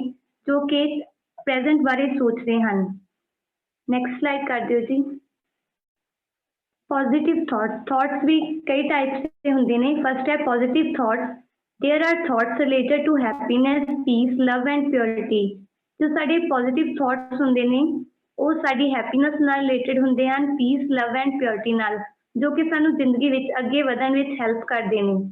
सैकंड हन negative thoughts, feelings related to ego, anger, grudge and fear comes to negative thoughts. Negative thoughts साडी ईगो नाल रिलेटेड हुंदे हन, गुस्से नाल रिलेटेड हुंदे हन ते फियर्स नाल रिलेटेड हुंदे हन। थर्ड हन necessary thoughts, thoughts related to daily activities and planning. Necessary thought which साडी जो डेली एक्टिविटीज हुंदियां ने ते प्लानिंग्स वो रिलेटेड ने। फोर्थ है waste thoughts, even if we have no power on circumstances we still keep thinking about them. Thoughts about these situations are called waste thoughts. जो waste thoughts हुंदे ने उन्हां ते साडा कोई कंट्रोल नहीं हुंदा। जो बीत चुकिया समा है असीं उन्हां बारे ही सोचदे रहिंदे हां ते अपने आप नूं बहुत पिछे लै जांदे हां। सो सानू इन्हां वेस्ट थॉट्स नूं नहीं सोचना चाहिदा। नैक्सट स्लाइड कर दिओ जी। Practice these simple exercise and suggestion to keep your thoughts on positive side. Positive side ਵੱਲ ਸਾਨੂੰ ਜਾਣ ਲਈ ਕੁਝ suggestions ਹਨ। Next slide ਕਰ ਦਿਓ ਜੀ। First है only use positive words while talking. ਜਦੋਂ ਅਸੀਂ ਗੱਲ ਕਰੀਏ ਤਾਂ ਹਮੇਸ਼ਾ ਪੋਜ਼ਿਟਿਵ ਸੋਚੀਏ। ਆਪਣੇ ਆਪ ਨਾਲ ਜਦੋਂ ਆਪਾਂ ਗੱਲ ਕਰਦੇ ਹਾਂ ਤਾਂ ਸਾਨੂੰ ਹਮੇਸ਼ਾ ਪੋਜ਼ਿਟਿਵ ਸੋਚਣਾ ਚਾਹੀਦਾ ਹੈ। कभी भी ये नहीं सोचना चाहिए कि आई कांट डू इट, सगों ये सोचना चाहिए है कि आई कैन डू इट, भी मैं कर सकता हाँ। सैकेंड है डायरेक्ट यूर थॉट्स। मनोविज्ञान भी ये टेक्नीक नूं यूज करते हैं ते उन्हां दा मनना है कि इन्हां थॉट्स नाल अपने विचारां नूं भाव बदल के असीं अपनी लाइफ नूं बदल सकते हाँ। जदों असीं कदे भी डाउन फील करिए तां सानूं हैप्पी थॉट्स बारे सोचना चाहिए है, भाव चंगे विचारों बारे सोचना चाहिए है। थर्ड है बिलीव यू विल सक्सीड, भाव अपने आप से हमेशा भरोसा रखना चाहिए है कि असी अगे बढ़ सकते हाँ। फोर्थ है एनालाइज वट वेंट रॉन्ग, सानू जो अपन गलतियां हैं उन्हां बारे सोचना नहीं सगों उन्हां तो सिक्ख्या लैनी चाहिए है। फिफ्थ है गिव यूअर सेल्फ क्रेडिट, अपने आप नूं भी क्रेडिट देना चाहिए है सगों हमेशा निराशा विच नहीं रहना चाहिए। सिक्स्थ है फॉरगिव योरसेल्फ एंड अदर्स, जो असी गलतियां कर चुके हाँ जां असी कुछ रॉन्ग डिसीजनस लए हैं उन्हां लई अपने आप नूं माफ करके अगे वधना चाहिए है। सैवंथ है लर्न फ्रॉम पास्ट, जो साडा बीत चुकिया समा है उस तो सानू सिक्ख्या लैनी चाहिए है, कदे भी निराश नहीं होना चाहिए। एट्थ है स्टॉप मेकिंग एक्सक्यूजेस, असी अपने आप नूं कई बहाने लगाउंदे हाँ कि मेरे तो नहीं हो सकता जां मैं करना नहीं चाहता, लेकिन सानू कोई एक्सक्यूजेस नहीं लगाने चाहिए सगों पॉजिटिव थॉट्स नाल अगे वधना चाहिए है। नाइन्थ है take control of your decision, असी अपनी लाइफ के बॉस खुद हाँ तो सानू अपनी लाइफ के डिसीजन खुद लेने चाहिए हैं ते जो विनर्स हुंदे हैं वो पॉजिटिव थॉट्स ही रखते हैं। 10th है smile and reading books, smile एक ऐसी मेडिसिन है जिस नाल सारे दुखों नूं दूर किया जा सकता है। सानू हर सिचुएशन पॉजिटिव रह के हर सिचुएशन नूं हैंडल करना चाहिए है ते स्माइल ही हैंडल करना चाहिए है। रीडिंग बुक्स, सानू बुक्स जरूर पढ़नियां चाहिए हैं क्योंकि इन्हां बुक्स के नाल ही सानू प्रेरणा मिलती है ते साडे मन विच फ्रैश एंड प्योर थॉट्स आउंदे हैं। अगे है नेचर्स ब्यूटी, सानू नेचर्स नाल जरूर जुड़ना चाहिए है, भाव कुदरत नाल जरूर जुड़ना चाहिए है क्योंकि कुदरत नाल साडे मन नूं एक अलग ही खुशी मिलती है ते साडे मन विच प्योर थॉट्स आउंदे हैं। नैक्सट स्लाइड कर दिओ जी।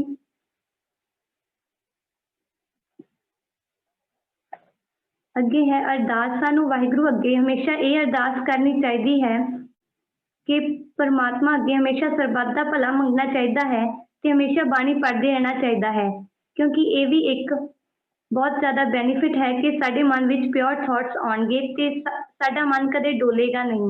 नैक्सट स्लाइड कर दिओ जी। गुरबाणी फरमान है बंदे खोज दिल हर रोज ना फिर परेशानी माही, भाव अपने आप नूं जरूर खोजना चाहिए है कि अपने आप से कॉन्फिडेंस रख के निराशा नूं छड्ड के सानू अगे जरूर बढ़ना चाहिए है अते गुरबाणी नूं समझ के विचार के प्यार नाल पढ़ के ਆਪਣੇ ਜੀਵਨ ਵਿੱਚ ਲਾਗੂ ਜ਼ਰੂਰ ਕਰਨਾ ਚਾਹੀਦਾ ਹੈ, ਤਾਂ ਹੀ ਸਾਡੇ ਮਨ ਵਿੱਚ ਪਿਓਰ ਥਾਟਸ ਭਾਵ ਅਸੀਂ ਸਕਾਰਾਤਮਕ ਬਣ ਸਕਾਂਗੇ ਅਤੇ ਅਸੀਂ ਕਦੇ ਵੀ ਨਿਰਾਸ਼ਾ ਵਿੱਚ ਨਹੀਂ ਜਾਵਾਂਗੇ। ਵਾਹਿਗੁਰੂ ਜੀ ਕਾ ਖਾਲਸਾ, ਵਾਹਿਗੁਰੂ ਜੀ ਕੀ ਫਤਿਹ। ਵਾਹਿਗੁਰੂ ਜੀ ਕਾ ਖਾਲਸਾ, ਵਾਹਿਗੁਰੂ ਜੀ ਕੀ ਫਤਿਹ। ਇਹ ਸਨ ਬੇਟੀ ਗੁਰਪਿੰਦਰ ਕੌਰ ਜੀ, ਬਹੁਤ ਬਹੁਤ ਧੰਨਵਾਦ ਜਿਨ੍ਹਾਂ ਨੇ ਪੋਜ਼ਿਟਿਵ ਸੋਚ ਬਾਰੇ ਚਾਨਣਾ ਪਾਇਆ। ਸਾਨੂੰ ਆਪਣੀ ਸੋਚ ਹੈ ਜਿਹੜੀ ਵਧੀਆ ਬਣਾਉਣੀ ਚਾਹੀਦੀ ਹੈ, ਪੋਜ਼ਿਟਿਵ ਰੱਖਣੀ ਚਾਹੀਦੀ ਹੈ। ਸਾਰੇ ਵਿਚਾਰਾਂ ਦੀ ਹੋਈ ਸੋਚ ਦੀ ਹੋਈ ਖੇਡ ਹੈ ਜੀ। ਗੁਰੂ ਦੇ ਵਿਚਾਰ ਵਧੀਆ ਨੇ, ਚੰਗੇ ਨੇ, ਤੇ ਸਾਡੇ ਵਿਚਾਰ ਗੁਰੂ ਜੀ ਦੇ ਵਿਚਾਰਾਂ ਨਾਲ ਨਹੀਂ ਮਿਲਦੇ, ਤਾਂ ਕਰਕੇ ਸਾਡਾ ਗੁਰੂ ਜੀ ਨਾਲ ਮਿਲਾਪ ਨਹੀਂ ਹੁੰਦਾ। ਭਾਵ ਆਪਣੇ ਵਿਚਾਰਾਂ ਨੂੰ ਕੱਟ ਕੇ, ਆਪਣੇ ਵਿਚਾਰਾਂ ਨੂੰ ਧੋ ਕੇ ਗੁਰੂ ਦੇ ਵਿਚਾਰ ਆਪਣੇ ਵਿਚਾਰਾਂ ਦੇ ਵਿੱਚ ਲੈ ਕੇ ਆਉਣੇ ਪੈਣਗੇ, ਤਾਂ ਸਾਡਾ ਗੁਰੂ ਜੀ ਨਾਲ ਮਿਲਾਪ ਹੋਵੇਗਾ। ਇਸ ਕਰਕੇ ਪੋਜ਼ਿਟਿਵ ਸੋਚ ਬਣਾਈਏ ਆਪਣੀ। ਸੋ ਅੱਜ ਤੀਸਰਾ ਸੈਸ਼ਨ ਹੈ ਜੀ, EPP ਨੰਬਰ 15009 ਜਸਪ੍ਰੀਤ ਕੌਰ ਜੀ, ਜਿਨ੍ਹਾਂ ਦਾ ਵਿਸ਼ਾ ਹੈ ਗੁਰ ਮੇਰੇ ਸੰਗ ਸਦਾ ਹੈ ਨਾਲੇ। ਜੀ ਵਾਹਿਗੁਰੂ ਜੀ ਕਾ ਖਾਲਸਾ, ਵਾਹਿਗੁਰੂ ਜੀ ਕੀ ਫਤਿਹ ਜੀ। ਜੀ ਕਾ ਖਾਲਸਾ। ਮੇਰੀ ਆਵਾਜ਼ ਆ ਰਹੀ ਹੈ ਮੈਮ?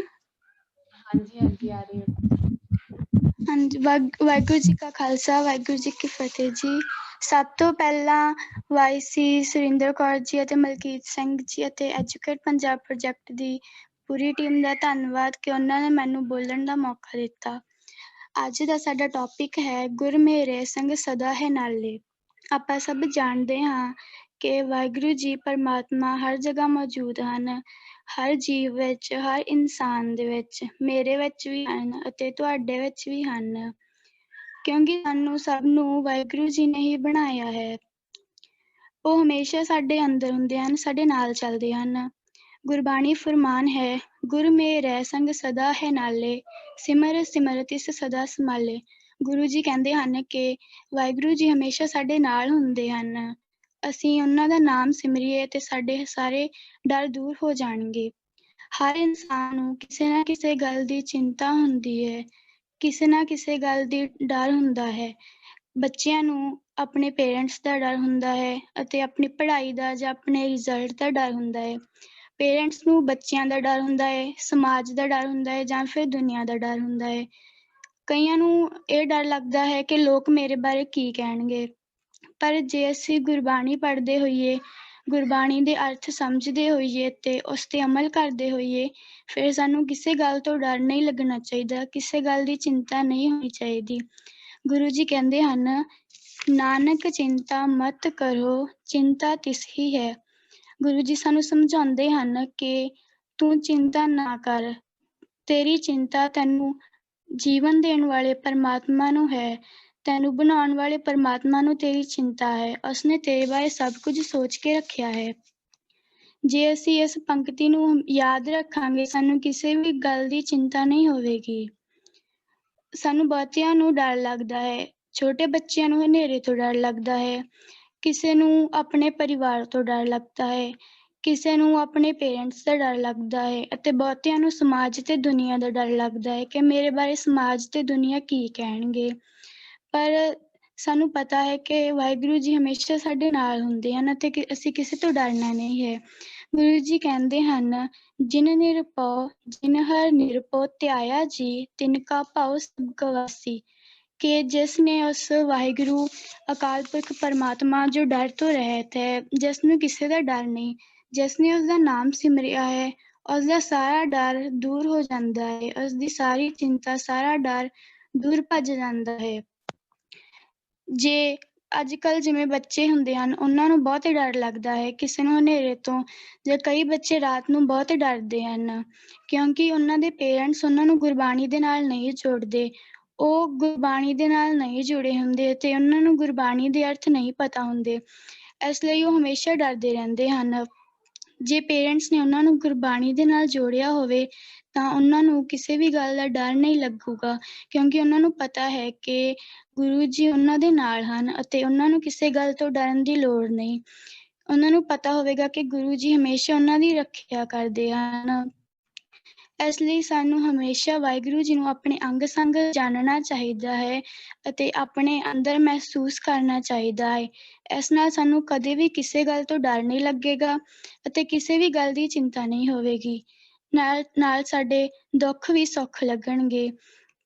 ਅੱਜ ਦੇ ਇਸ ਸੈਸ਼ਨ ਦੇ ਵਿੱਚ ਮੈਨੂੰ ਬੋਲਣ ਦਾ ਮੌਕਾ ਦੇਣ ਲਈ ਮੈਂ ਐਜੂਕੇਟ ਪੰਜਾਬ ਪ੍ਰੋਜੈਕਟ ਦੀ ਸਾਰੀ ਟੀਮ ਦਾ ਧੰਨਵਾਦ ਕਰਦੀ ਹਾਂ ਅਤੇ ਜਸਵਿੰਦਰ ਸਿੰਘ ਅੰਕਲ ਜੀ ਦਾ ਬਹੁਤ-ਬਹੁਤ ਧੰਨਵਾਦ, ਜੋ ਸਾਡੀਆਂ ਫੀਸਾਂ ਦੇ ਕੇ ਸਾਡੀ ਸਟੱਡੀ ਦੇ ਵਿੱਚ, ਸਾਡੇ ਫਿਊਚਰ ਦੇ ਵਿੱਚ ਮਦਦ ਕਰ ਰਹੇ ਹਨ ਅਤੇ ਨਾਲ ਇਹ ਲਗਾ ਕੇ ਸਾਨੂੰ ਗੁਰਬਾਣੀ ਦੇ ਨਾਲ ਅਤੇ ਸਾਨੂੰ ਰੋਜ਼ ਨਵਾਂ ਕੁਝ ਸਿੱਖਣ ਦਾ ਮੌਕਾ ਦੇ ਰਹੇ ਹਨ ਅਤੇ ਨਾਲ ਨਵੀਆਂ ਗੱਲਾਂ ਵੀ ਸਿਖਾ ਰਹੇ ਹਨ। ਵਾਹਿਗੁਰੂ ਜੀ ਕਾ ਖਾਲਸਾ, ਵਾਹਿਗੁਰੂ ਜੀ ਕੀ ਫਤਿਹ। ਵਾਹਿਗੁਰੂ ਜੀ ਕਾ ਖਾਲਸਾ, ਵਾਹਿਗੁਰੂ ਜੀ ਕੀ ਫਤਿਹ। ਜਸਪ੍ਰੀਤ ਕੌਰ ਜੀ, ਬਹੁਤ ਬਹੁਤ ਧੰਨਵਾਦ ਜੀ, ਬਹੁਤ ਬਹੁਤ ਧੰਨਵਾਦ ਜੀ। ਬੇਟੀ ਨੇ ਕਿਹਾ ਵੀ ਕੋਈ ਕਿਸੇ ਤੋਂ ਡਰਦਾ ਹੈ ਜਾਂ ਸਾਡੇ ਸਾਰਿਆਂ ਦੇ ਮਨ ਅੰਦਰ ਡਰ ਲੱਗਦਾ ਰਹਿੰਦਾ ਹੈ। ਜੇ ਅਸੀਂ ਉਸ ਵਾਹਿਗੁਰੂ ਜੀ ਦੇ ਨਾਲ ਇਹ ਆਪਣੇ ਅੰਦਰ ਮਹਿਸੂਸ ਕਰਾਂਗੇ ਕਿ ਗੁਰੂ ਜੀ ਨਾਲ ਨੇ ਤੇ ਡਰ ਆਉਂਦਾ ਹੀ ਨਹੀਂ। ਪੰਗਤੀ ਆਉਂਦੀ, ਫਰਮਾਨ ਆਉਂਦਾ ਗੁਰੂ ਜੀ ਦਾ, ਨਿਰਭਉ ਸੰਗ ਤੁਮਾਰੇ ਬਸ ਇਹ ਸਦਾ ਤੇ ਆਇਆ। ਡਰ ਕਿੱਥੋਂ ਆ ਗਿਆ? ਉਹ ਨਿਰਭਉ ਵਾਹਿਗੁਰੂ ਪਰਮਾਤਮਾ ਅੰਗ ਸੰਗ ਹੈ। ਜਾਂ ਅਸੀਂ ਇਹ ਡਰਦੇ ਹਾਂ ਵੀ ਦੁਨੀਆ ਸਾਡੇ ਬਾਰੇ ਕੀ ਕਹੂਗੀ, ਲੋਕ ਸਾਨੂੰ ਕੀ ਕਹਿਣਗੇ। ਤਾਂ ਗੁਰੂ ਸਾਹਿਬ ਕਹਿੰਦੇ ਵੀ ਲੋਕਾਂ ਦੇ ਪਿੱਛੇ ਲੱਗ ਕੇ ਜਿਹੜਾ ਆਪਣਾ ਧਰਮ, ਆਪਣਾ ਦੀਨ ਗਵਾ ਲੈਂਦਾ ਹੈ ਤੇ ਉਹ ਆਪਣੇ ਪੈਰਾਂ ਤੇ ਕੁਹਾੜੀ ਆਪ ਹੀ ਮਾਰਦਾ ਹੈ। ਕਿਸੇ ਦਾ ਕੁਝ ਨਹੀਂ ਜਾਂਦਾ ਤੇ ਨਾ ਹੀ ਦੁਨੀਆ ਸਾਥ ਦਿੰਦੀ ਹੈ। ਅਸੀਂ ਇਹ ਨਹੀਂ ਦੇਖਣਾ ਵੀ ਦੁਨੀਆ ਸਾਨੂੰ ਕੀ ਕਹਿੰਦੀ ਹੈ, ਅਸੀਂ ਇਹ ਦੇਖਣਾ ਵੀ ਗੁਰੂ ਜੀ ਸਾਨੂੰ ਕੀ ਕਹਿੰਦੇ ਆ। ਬਾਬਾ ਕਬੀਰ ਜੀ ਦੀ ਬਾਣੀ ਵਿੱਚ ਇੱਕ ਸ਼ਲੋਕ ਹੁੰਦਾ ਹੈ, ਕਬੀਰ ਦੀਨ ਗਵਾਇਆ ਦੁਨੀ ਸਿਉ, ਦੁਨੀ ਨ ਚਾਲੀ ਸਾਥ, ਪਾਏ ਕੁਹਾੜਾ ਮਾਰਿਆ ਗਾਫਲ ਆਪਣੇ ਹਾਥ। ਦੁਨੀਆ ਦੀ ਖਾਤਰ ਧਰਮ ਗਵਾ ਲਿਆ, ਦੀਨ ਗਵਾ ਲਿਆ, ਪਰ ਦੁਨੀਆ ਨੇ ਸਾਥ ਨਹੀਂ ਦੇਣਾ। ਪਾਏ ਕੁਹਾੜਾ ਮਾਰਿਆ ਗਾਫਲ ਆਪਣੇ ਹੱਥ। ਕਹਿੰਦੇ ਸੁੱਤੇ ਹੋਏ ਨੇ ਗਾਫਲ। ਗਾਫਲ ਦਾ ਭਾਵ ਇਹ ਮਾਇਆ ਦੀ ਨੀਂਦ ਪੈ ਗਈ। ਸੌਰੀ ਜੀ, ਮਾਇਆ ਦੀ ਨੀਂਦ ਵਿੱਚ ਸੁੱਤੇ ਹੋਏ ਨੇ, ਆਪਣੇ ਆਪ ਪੈਰਾਂ ਤੇ ਕੁਹਾੜੀ ਮਾਰ ਲਈ, ਭਾਵ ਧਰਮ ਨੂੰ ਛੱਡ ਦਿੱਤਾ ਤੇ ਸਮਝੋ ਸਭ ਕੁਝ ਹੀ ਗਿਆ। ਕਿਉਂਕਿ ਦੁਨੀਆ ਨੇ ਸਾਥ ਨਹੀਂ ਦੇਣਾ, ਨਾ ਹੀ ਦੁਨੀਆ ਤੋਂ ਲੇਖਾ ਲੈਣਾ, ਲੇਖਾ ਤੇ ਜਿੰਦ ਤੋਂ ਲਿਆ ਜਾਣਾ। ਨਾਨਕ ਆਖਿਆ ਰੇ ਮਨਾ, ਸੁਣੀਐ ਸਿੱਖ ਸਹੀ, ਲੇਖਾ ਰੱਬ ਮੰਗੇਸੀਆ, ਬੈਠਾ ਕੱਢ ਬਹੀ। ਉਸ ਵਾਹਿਗੁਰੂ ਨੇ ਸਾਡੇ ਤੋਂ ਪੁੱਛਣਾ ਹੈਗਾ, ਤੂੰ ਕਿਹੜੇ ਕੰਮ ਚੰਗੇ ਕੀਤੇ ਆ ਤੇ ਕਿਹੜੇ ਮਾੜੇ ਕੀਤੇ ਆ।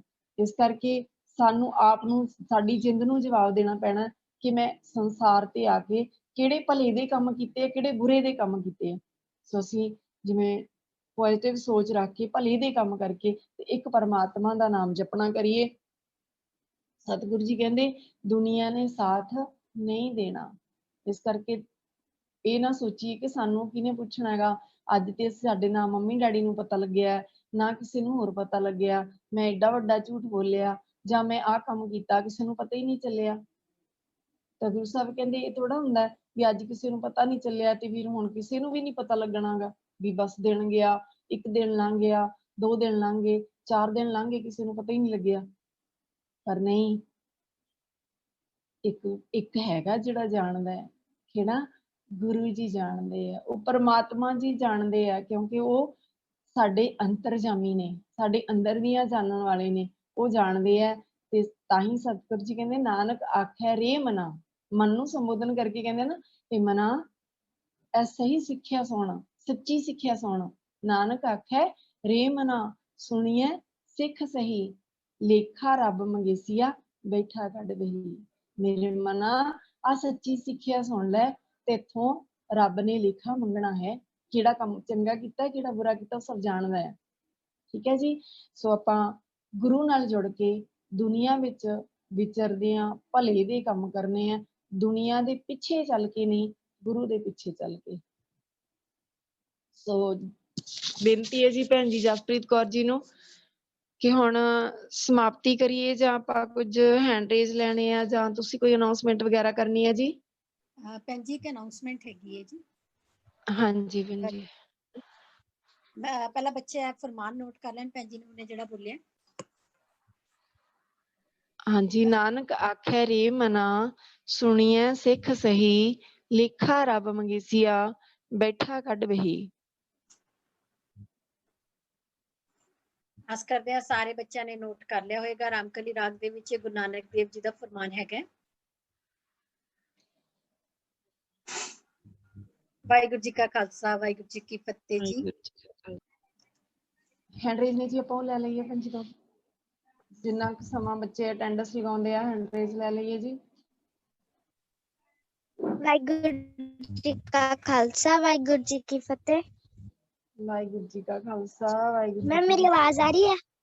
ਹਾਂਜੀ ਆ ਰਹੀ ਵੇ ਹੈ ਮੈਂ ਜੀ। ਦੱਸਣਾ ਹੈ, ਹਮੇਸ਼ਾ ਸੱਚ ਬੋਲਣਾ ਹੈ, ਹਮੇਸ਼ਾ ਅਰਦਾਸ ਕਰਨੀ ਹੈ, ਹਮੇਸ਼ਾ ਪਰਮਾਤਮਾ ਦੇ ਨਾਲ ਜੁੜੇ ਰਹਿਣਾ ਹੈ, ਕਦੇ ਵੀ ਪਰਮਾਤਮਾ ਦਾ ਨਾਮ ਨੂੰ ਛੱਡਣਾ ਨਹੀਂ ਹੈ, ਹਮੇਸ਼ਾ ਪੋਜ਼ਿਟਿਵ ਰਹਿਣਾ ਹੈ। ਪੋਜ਼ਿਟਿਵ ਰਹਿਣ ਨਾਲ ਸਾਡੇ ਅੰਦਰ ਮਾੜੇ ਥਾਟਸ ਨਹੀਂ ਆਉਣਗੇ, ਚੰਗੇ ਥਾਟਸ ਆਉਣਗੇ। ਵਾਹਿਗੁਰੂ ਜੀ ਕਾ ਖਾਲਸਾ, ਵਾਹਿਗੁਰੂ ਜੀ ਕੀ ਫਤਿਹ। ਵਾਹਿਗੁਰੂ ਜੀ ਕਾ ਖਾਲਸਾ, ਵਾਹਿਗੁਰੂ ਜੀ ਕੀ ਫਤਿਹ ਜੀ। ਬਹੁਤ ਧੰਨਵਾਦ ਜੀ। ਸਾਨੂੰ ਸਾਰਿਆਂ ਨੂੰ ਹੀ ਚੰਗੀ ਸੋਚ ਅਪਣਾਉਣੀ ਚਾਹੀਦੀ ਹੈ। ਚੰਗੀ ਸੋਚ ਬਣਾਉਣ ਦੇ ਉਪਰਾਲੇ ਜ਼ਰੂਰ ਕਰਨੇ ਚਾਹੀਦੇ ਆ। ਸੋ ਬਹੁਤ ਬਹੁਤ ਧੰਨਵਾਦ ਜੀ। ਹਾਂਜੀ ਅੱਗੇ ਜੀ।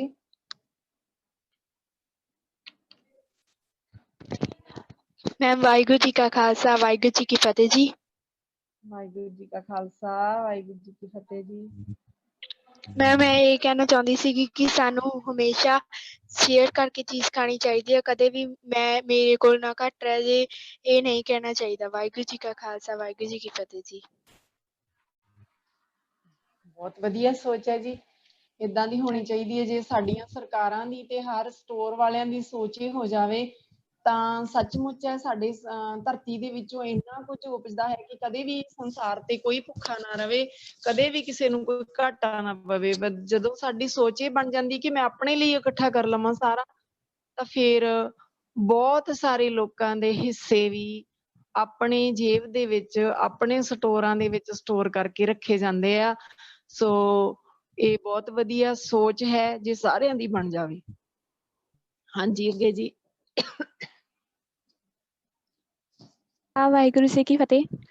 ਮੇਰਾ ਨਾਮ ਸਿਮਰਨਜੀਤ ਕੌਰ ਹੈ ਤੇ ਮੇਰਾ ਰੋਪੜ ਜ਼ੋਨ ਤੋਂ ਬਿਲੋਂਗ ਕਰਦੀ ਹਾਂ। ਮੇਰੇ ਵਾਈਸ ਸੀ ਕੁਲਦੀਪ ਸਿੰਘ ਹਨ ਤੇ ਮੈਂ ਕਹਿਣਾ ਚਾਹੁੰਦੀ ਹਾਂ ਕਿ ਸਭ ਤੋਂ ਪਹਿਲਾਂ ਮੈਮ ਦਾ ਥੈਂਕ ਯੂ, ਪ੍ਰਿੰਸੀਪਲ ਮੈਮ ਦਾ। ਉਹਨਾਂ ਨੇ ਸਾਨੂੰ ਬਹੁਤ ਹੀ ਵਧੀਆ ਨੌਲੇਜ ਦਿੱਤੀ ਅਤੇ ਉਸ ਤੋਂ ਬਾਅਦ ਜੋ ਪੋਜ਼ੀਟਿਵ ਥਿੰਕਿੰਗ ਦੇ ਉੱਤੇ ਸੈਸ਼ਨ ਲੱਗਿਆ ਉਹ ਬਹੁਤ ਹੀ ਵਧੀਆ ਸੀ। ਪੋਜ਼ੀਟਿਵ ਥਿੰਕਿੰਗ ਲਈ ਸਾਨੂੰ ਰੋਜ਼ ਐਕਸਰਸਾਈਜ਼ ਕਰਨੀ ਚਾਹੀਦੀ ਹੈ, ਉਹਦੇ ਨਾਲ ਸਾਡਾ ਮਾਇੰਡ ਫਰੈਸ਼ ਰਹਿੰਦਾ ਹੈ ਅਤੇ ਅਸੀਂ ਨੈਗੇਟਿਵ ਨਹੀਂ ਸੋਚਦੇ। ਅਤੇ ਸਾਨੂੰ ਗੁੱਡ ਬੁੱਕਸ ਵੀ ਪੜ੍ਹਨੀਆਂ ਚਾਹੀਦੀਆਂ ਹਨ। ਅੱਜ ਦੇ ਤਿੰਨੋਂ ਸੈਸ਼ਨ ਬਹੁਤ ਵਧੀਆ ਸਨ। ਵਾਹਿਗੁਰੂ ਜੀ ਕਾ ਖਾਲਸਾ, ਵਾਹਿਗੁਰੂ ਜੀ ਕੀ ਫਤਿਹ। ਖਾਲਸਾ, ਵਾਹਿਗੁਰੂ ਜੀ ਕੀ ਫਤਿਹ। ਹਾਂਜੀ ਬਹੁਤ ਧੰਨਵਾਦ ਜੀ। ਸਾਡੀ ਸੋਚ ਨੂੰ ਬਦਲ ਸਕਦੀ ਸਿਰਫ ਤੇ ਸਿਰਫ ਗੁਰੂ ਦੀ ਬਾਣੀ। ਅਸੀਂ ਬਾਣੀ ਹਰ ਰੋਜ਼ ਜਿੰਨੇ ਵੀ ਹੋ ਸਕਦੀ ਹੈ ਵੱਧ ਤੋਂ ਵੱਧ ਪੜ੍ਹੀਏ ਜੀ। ਸਾਡੇ ਵਿਚਾਰਾਂ ਨੂੰ ਸਿਰਫ ਗੁਰੂ ਗ੍ਰੰਥ ਸਾਹਿਬ ਜੀ ਦੀ ਬਾਣੀ, ਗੁਰੂਆਂ ਦੀ ਬਾਣੀ ਹੀ ਕੱਟ ਸਕਦੀ ਹੈ, ਬਦਲ ਸਕਦੀ ਹੈ। ਹਾਂਜੀ ਵਾਹਿਗੁਰੂ ਜੀ ਕਾ ਖਾਲਸਾ, ਵਾਹਿਗੁਰੂ ਜੀ ਕੀ ਫਤਿਹ ਜੀ। ਮੈਮ ਮੇਰੀ ਆਵਾਜ਼ ਆ ਰਹੀ ਹੈ? ਹਾਂਜੀ ਹਾਂਜੀ। ਮੈਮ ਮੈਂ ਨਾ ਇਹ ਦੱਸਣਾ ਚਾਹਾਂਗੀ ਇੱਕ ਨੈਗੇਟਿਵ ਪਰਸਨ ਤੇ ਇੱਕ ਪੋਜ਼ਿਟਿਵ ਪਰਸਨ ਬਾਰੇ ਦੱਸਣਾ ਚਾਹਾਂਗੀ। ਇੱਕ ਜਿਹੜਾ ਨੈਗੇਟਿਵ ਪਰਸਨ ਹੈ, ਜਿਹੜਾ ਹਮੇਸ਼ਾ ਗਲਤ ਸੋਚਦਾ, ਉਹਨੂੰ ਵੀ ਇੱਕ ਕਮਰੇ 'ਚ ਬੰਦ ਕਰ ਦਿੱਤਾ ਜਾਂਦਾ ਹੈ। ਉਹਨੂੰ ਤਾਂ ਬੰਦ ਕਰ ਦਿੱਤਾ ਜਾਂਦਾ ਹੈ ਕਿਉਂਕਿ ਉਹਨੂੰ ਇਹ ਦਿਵਾਉਣਾ ਚਾਹੁੰਦੇ ਨੇ ਵੀ ਉਹ ਹਮੇਸ਼ਾ ਵੀ ਉਹ ਪੋਜ਼ਿਟਿਵ ਸੋਚ ਸਕੇ। ਇਸ ਕਰਕੇ ਉਹਦੇ ਕਮਰੇ ਦੇ ਵਿੱਚ ਪਟਾਕੇ, ਮਠਿਆਈਆਂ ਆਦਿ ਸਾਰੀਆਂ ਰੱਖ ਕੇ ਉਹਨੂੰ ਇੱਕ ਕਮਰੇ 'ਚ ਬੰਦ ਕਰ ਦਿੱਤਾ ਜਾਂਦਾ ਹੈ। ਜਿਹੜਾ ਇਨਸਾਨ ਹਮੇਸ਼ਾ ਪੋਜ਼ਿਟਿਵ ਸੋਚਦਾ ਹੈ, ਉਹਦੇ ਕਮਰੇ ਦੇ ਵਿੱਚ ਘੋੜੇ ਦਾ ਵੇਸਟ ਮਟੀਰੀਅਲ ਰੱਖ ਕੇ ਉਹਨੂੰ ਬੰਦ ਕਰ ਦਿੱਤਾ ਜਾਂਦਾ ਹੈ ਵੀ ਉਹ ਕਦੇ ਤਾਂ ਇਹ ਕਹੇ ਵੀ ਹਾਈ ਮੈਨੂੰ ਆਹ ਕੀ ਦੇਤਾ। ਤੇ ਉਹਨਾਂ ਨੂੰ ਸਾਰਾ ਦਿਨ ਰੱਖਿਆ ਜਾਂਦਾ। ਜਦੋਂ ਸ਼ਾਮ ਨੂੰ ਉਹਨਾਂ ਨੂੰ ਬਾਹਰ ਕੱਢਿਆ ਜਾਂਦਾ, ਜਿਹੜਾ ਤਾਂ ਨੈਗੇਟਿਵ ਸੋਚਦਾ ਸੀ ਹਮੇਸ਼ਾ ਉਹਦੇ ਕਮਰੇ 'ਚ ਮਠਿਆਈਆਂ ਸੀਗੀਆਂ, ਉਹਨੂੰ ਜਦੋਂ ਬਾਹਰ ਕੱਢਿਆ ਉਹ ਫੇਰ ਨੈਗੇਟਿਵ। ਉਹ ਸਾਰਿਆਂ ਨੂੰ ਤਾਂ ਐ ਸੀ ਵੀ ਉਹ ਹੁਣ ਤਾਂ ਕਹੂਗਾ ਵੀ ਤੁਸੀਂ ਮੈਨੂੰ ਖਾਣ ਨੂੰ ਦਿੱਤਾ ਜਾਂ ਪਟਾਕੇ ਦਿੱਤੇ। ਉਹਨੇ ਨੈਗੇਟਿਵ ਇਹ ਸੋਚਿਆ ਫਿਰ ਤੋਂ ਫਿਰ ਵੀ ਹਾਏ ਤੁਸੀਂ ਤਾਂ ਮੈਨੂੰ ਸ਼ੂਗਰ ਕਰਾ ਦੇਣਾ ਸੀ, ਤੁਸੀਂ ਇੰਨਾ ਮਿੱਠਾ ਰੱਖਤਾ, ਜੇ ਪਟਾਕਿਆਂ ਨੂੰ ਅੱਗ ਲੱਗ ਜਾਂਦੀ ਮੈਂ ਮਰ ਜਾਂਦਾ। ਉਹ ਮਤਲਬ ਕਹਿਣ ਦਾ ਭਾਵ ਉਹ ਫਿਰ ਨੈਗੇਟਿਵ ਸੋਚ ਰਿਹਾ। ਪਰ ਜਿਹੜਾ ਪੋਜ਼ਿਟਿਵ ਸੋਚਦਾ ਸੀ ਉਹਦੇ ਕੋਲ ਇੰਨਾ ਵੇਸਟ ਮਟੀਰੀਅਲ ਰੱਖਿਆ ਸੀਗਾ, ਇਹ ਕਹਿਣ ਦਾ ਭਾਵ ਵੀ ਉਹ ਕਦੇ ਤਾਂ ਮਾੜਾ ਸੋਚੇ। ਤੇ ਉਹ ਜਦੋਂ ਉਹਨੂੰ ਬਾਹਰੇ ਕੱਢਿਆ ਉਹ ਸੋਚ ਰਿਹਾ ਸੀਗਾ ਕਿ ਜਿੱਥੇ ਇਹਨੇ ਘੋੜੇ ਦਾ ਮਟੀਰੀਅਲ ਪਿਆ ਤਾਂ ਇੱਥੇ ਕਿਤੇ ਘੋੜਾ ਵੀ ਹੋਊਗਾ। ਇਹ ਮੇਰੇ ਕਹਿਣ ਦਾ ਭਾਵ ਇਹੀ ਹੈ ਕਿ ਜਿਹੜਾ ਮਨੁੱਖ ਪੋਜ਼ਿਟਿਵ ਥਿੰਕਿੰਗ ਰੱਖਦਾ ਉਹ ਹਮੇਸ਼ਾ ਪੋਜ਼ਿਟਿਵ ਥਿੰਕਿੰਗ ਹੀ ਰੱਖਦਾ, ਚਾਹੇ ਉਹ ਕਿੰਨੇ ਵੀ ਦੁੱਖ 'ਚ ਕਿਉਂ ਨਾ ਹੋਵੇ। ਵਾਹਿਗੁਰੂ ਜੀ ਕਾ ਖਾਲਸਾ, ਵਾਹਿਗੁਰੂ ਜੀ ਕੀ ਫਤਿਹ। ਖਾਲਸਾ ਵਾਹਿਗੁਰੂ ਜੀ ਕੀ ਫਤਿਹ। ਹਾਂਜੀ ਬਹੁਤ ਵਧੀਆ। ਹਾਂਜੀ ਵਾਹਿਗੁਰੂ ਜੀ 7 ਵਜੇ ਦਾ ਟਾਈਮ ਹੈ ਜੀ, ਉਦੋਂ ਤੱਕ ਆਪਾਂ ਰਹਿਰਾਸ ਸਾਹਿਬ ਕਰਕੇ ਫ੍ਰੀ ਹੋ ਜਾਣਾ। ਸਾਰਿਆਂ ਨੇ ਜ਼ਰੂਰ ਅੱਗੇ ਸ਼ੇਅਰ ਕਰਕੇ ਤੇ ਸਾਰਿਆਂ ਨੇ ਆਪ ਵੀ ਨਾਲ ਦੇਖਣਾ ਹੈ ਜੀ, ਸੁਣਨਾ ਹੈ ਜੀ। ਹਾਂਜੀ ਸੋ ਹੁਣ ਹਾਂਜੀ ਅਟੈਂਡੈਂਸ ਹੋ ਚੁੱਕੀ ਹੈ ਜੀ। ਹਾਂਜੀ ਧੰਨਵਾਦ ਜੀ। ਸੋ ਆਪਾਂ ਅੱਜ ਇੱਥੇ ਸਮੇਂ ਦੀ ਸਮਾਪਤੀ ਕਰਦੇ ਹਾਂ ਜੀ ਕੈਂਪ ਦੀ। ਸਾਰਿਆਂ ਦਾ ਬਹੁਤ ਬਹੁਤ ਧੰਨਵਾਦ। ਜਿਨ੍ਹਾਂ ਨੇ ਵੀ ਕੈਂਪ ਅਟੈਂਡ ਕੀਤਾ, ਆਪਣੀ ਹਾਜ਼ਰੀ ਲਵਾਈ, ਜਾਪ ਸੇਵਾ ਤੋਂ ਲੈ ਕੇ ਅਟੈਂਡੈਂਸ ਤੱਕ ਜਿਨ੍ਹਾਂ ਨੇ ਵੀ ਇਹ ਹਾਜ਼ਰੀ ਲਵਾਈ, ਸਭ ਦਾ ਬਹੁਤ ਬਹੁਤ ਧੰਨਵਾਦ ਜੀ। ਵਾਹਿਗੁਰੂ ਜੀ ਕਾ ਖਾਲਸਾ, ਵਾਹਿਗੁਰੂ ਜੀ ਕੀ ਫਤਿਹ।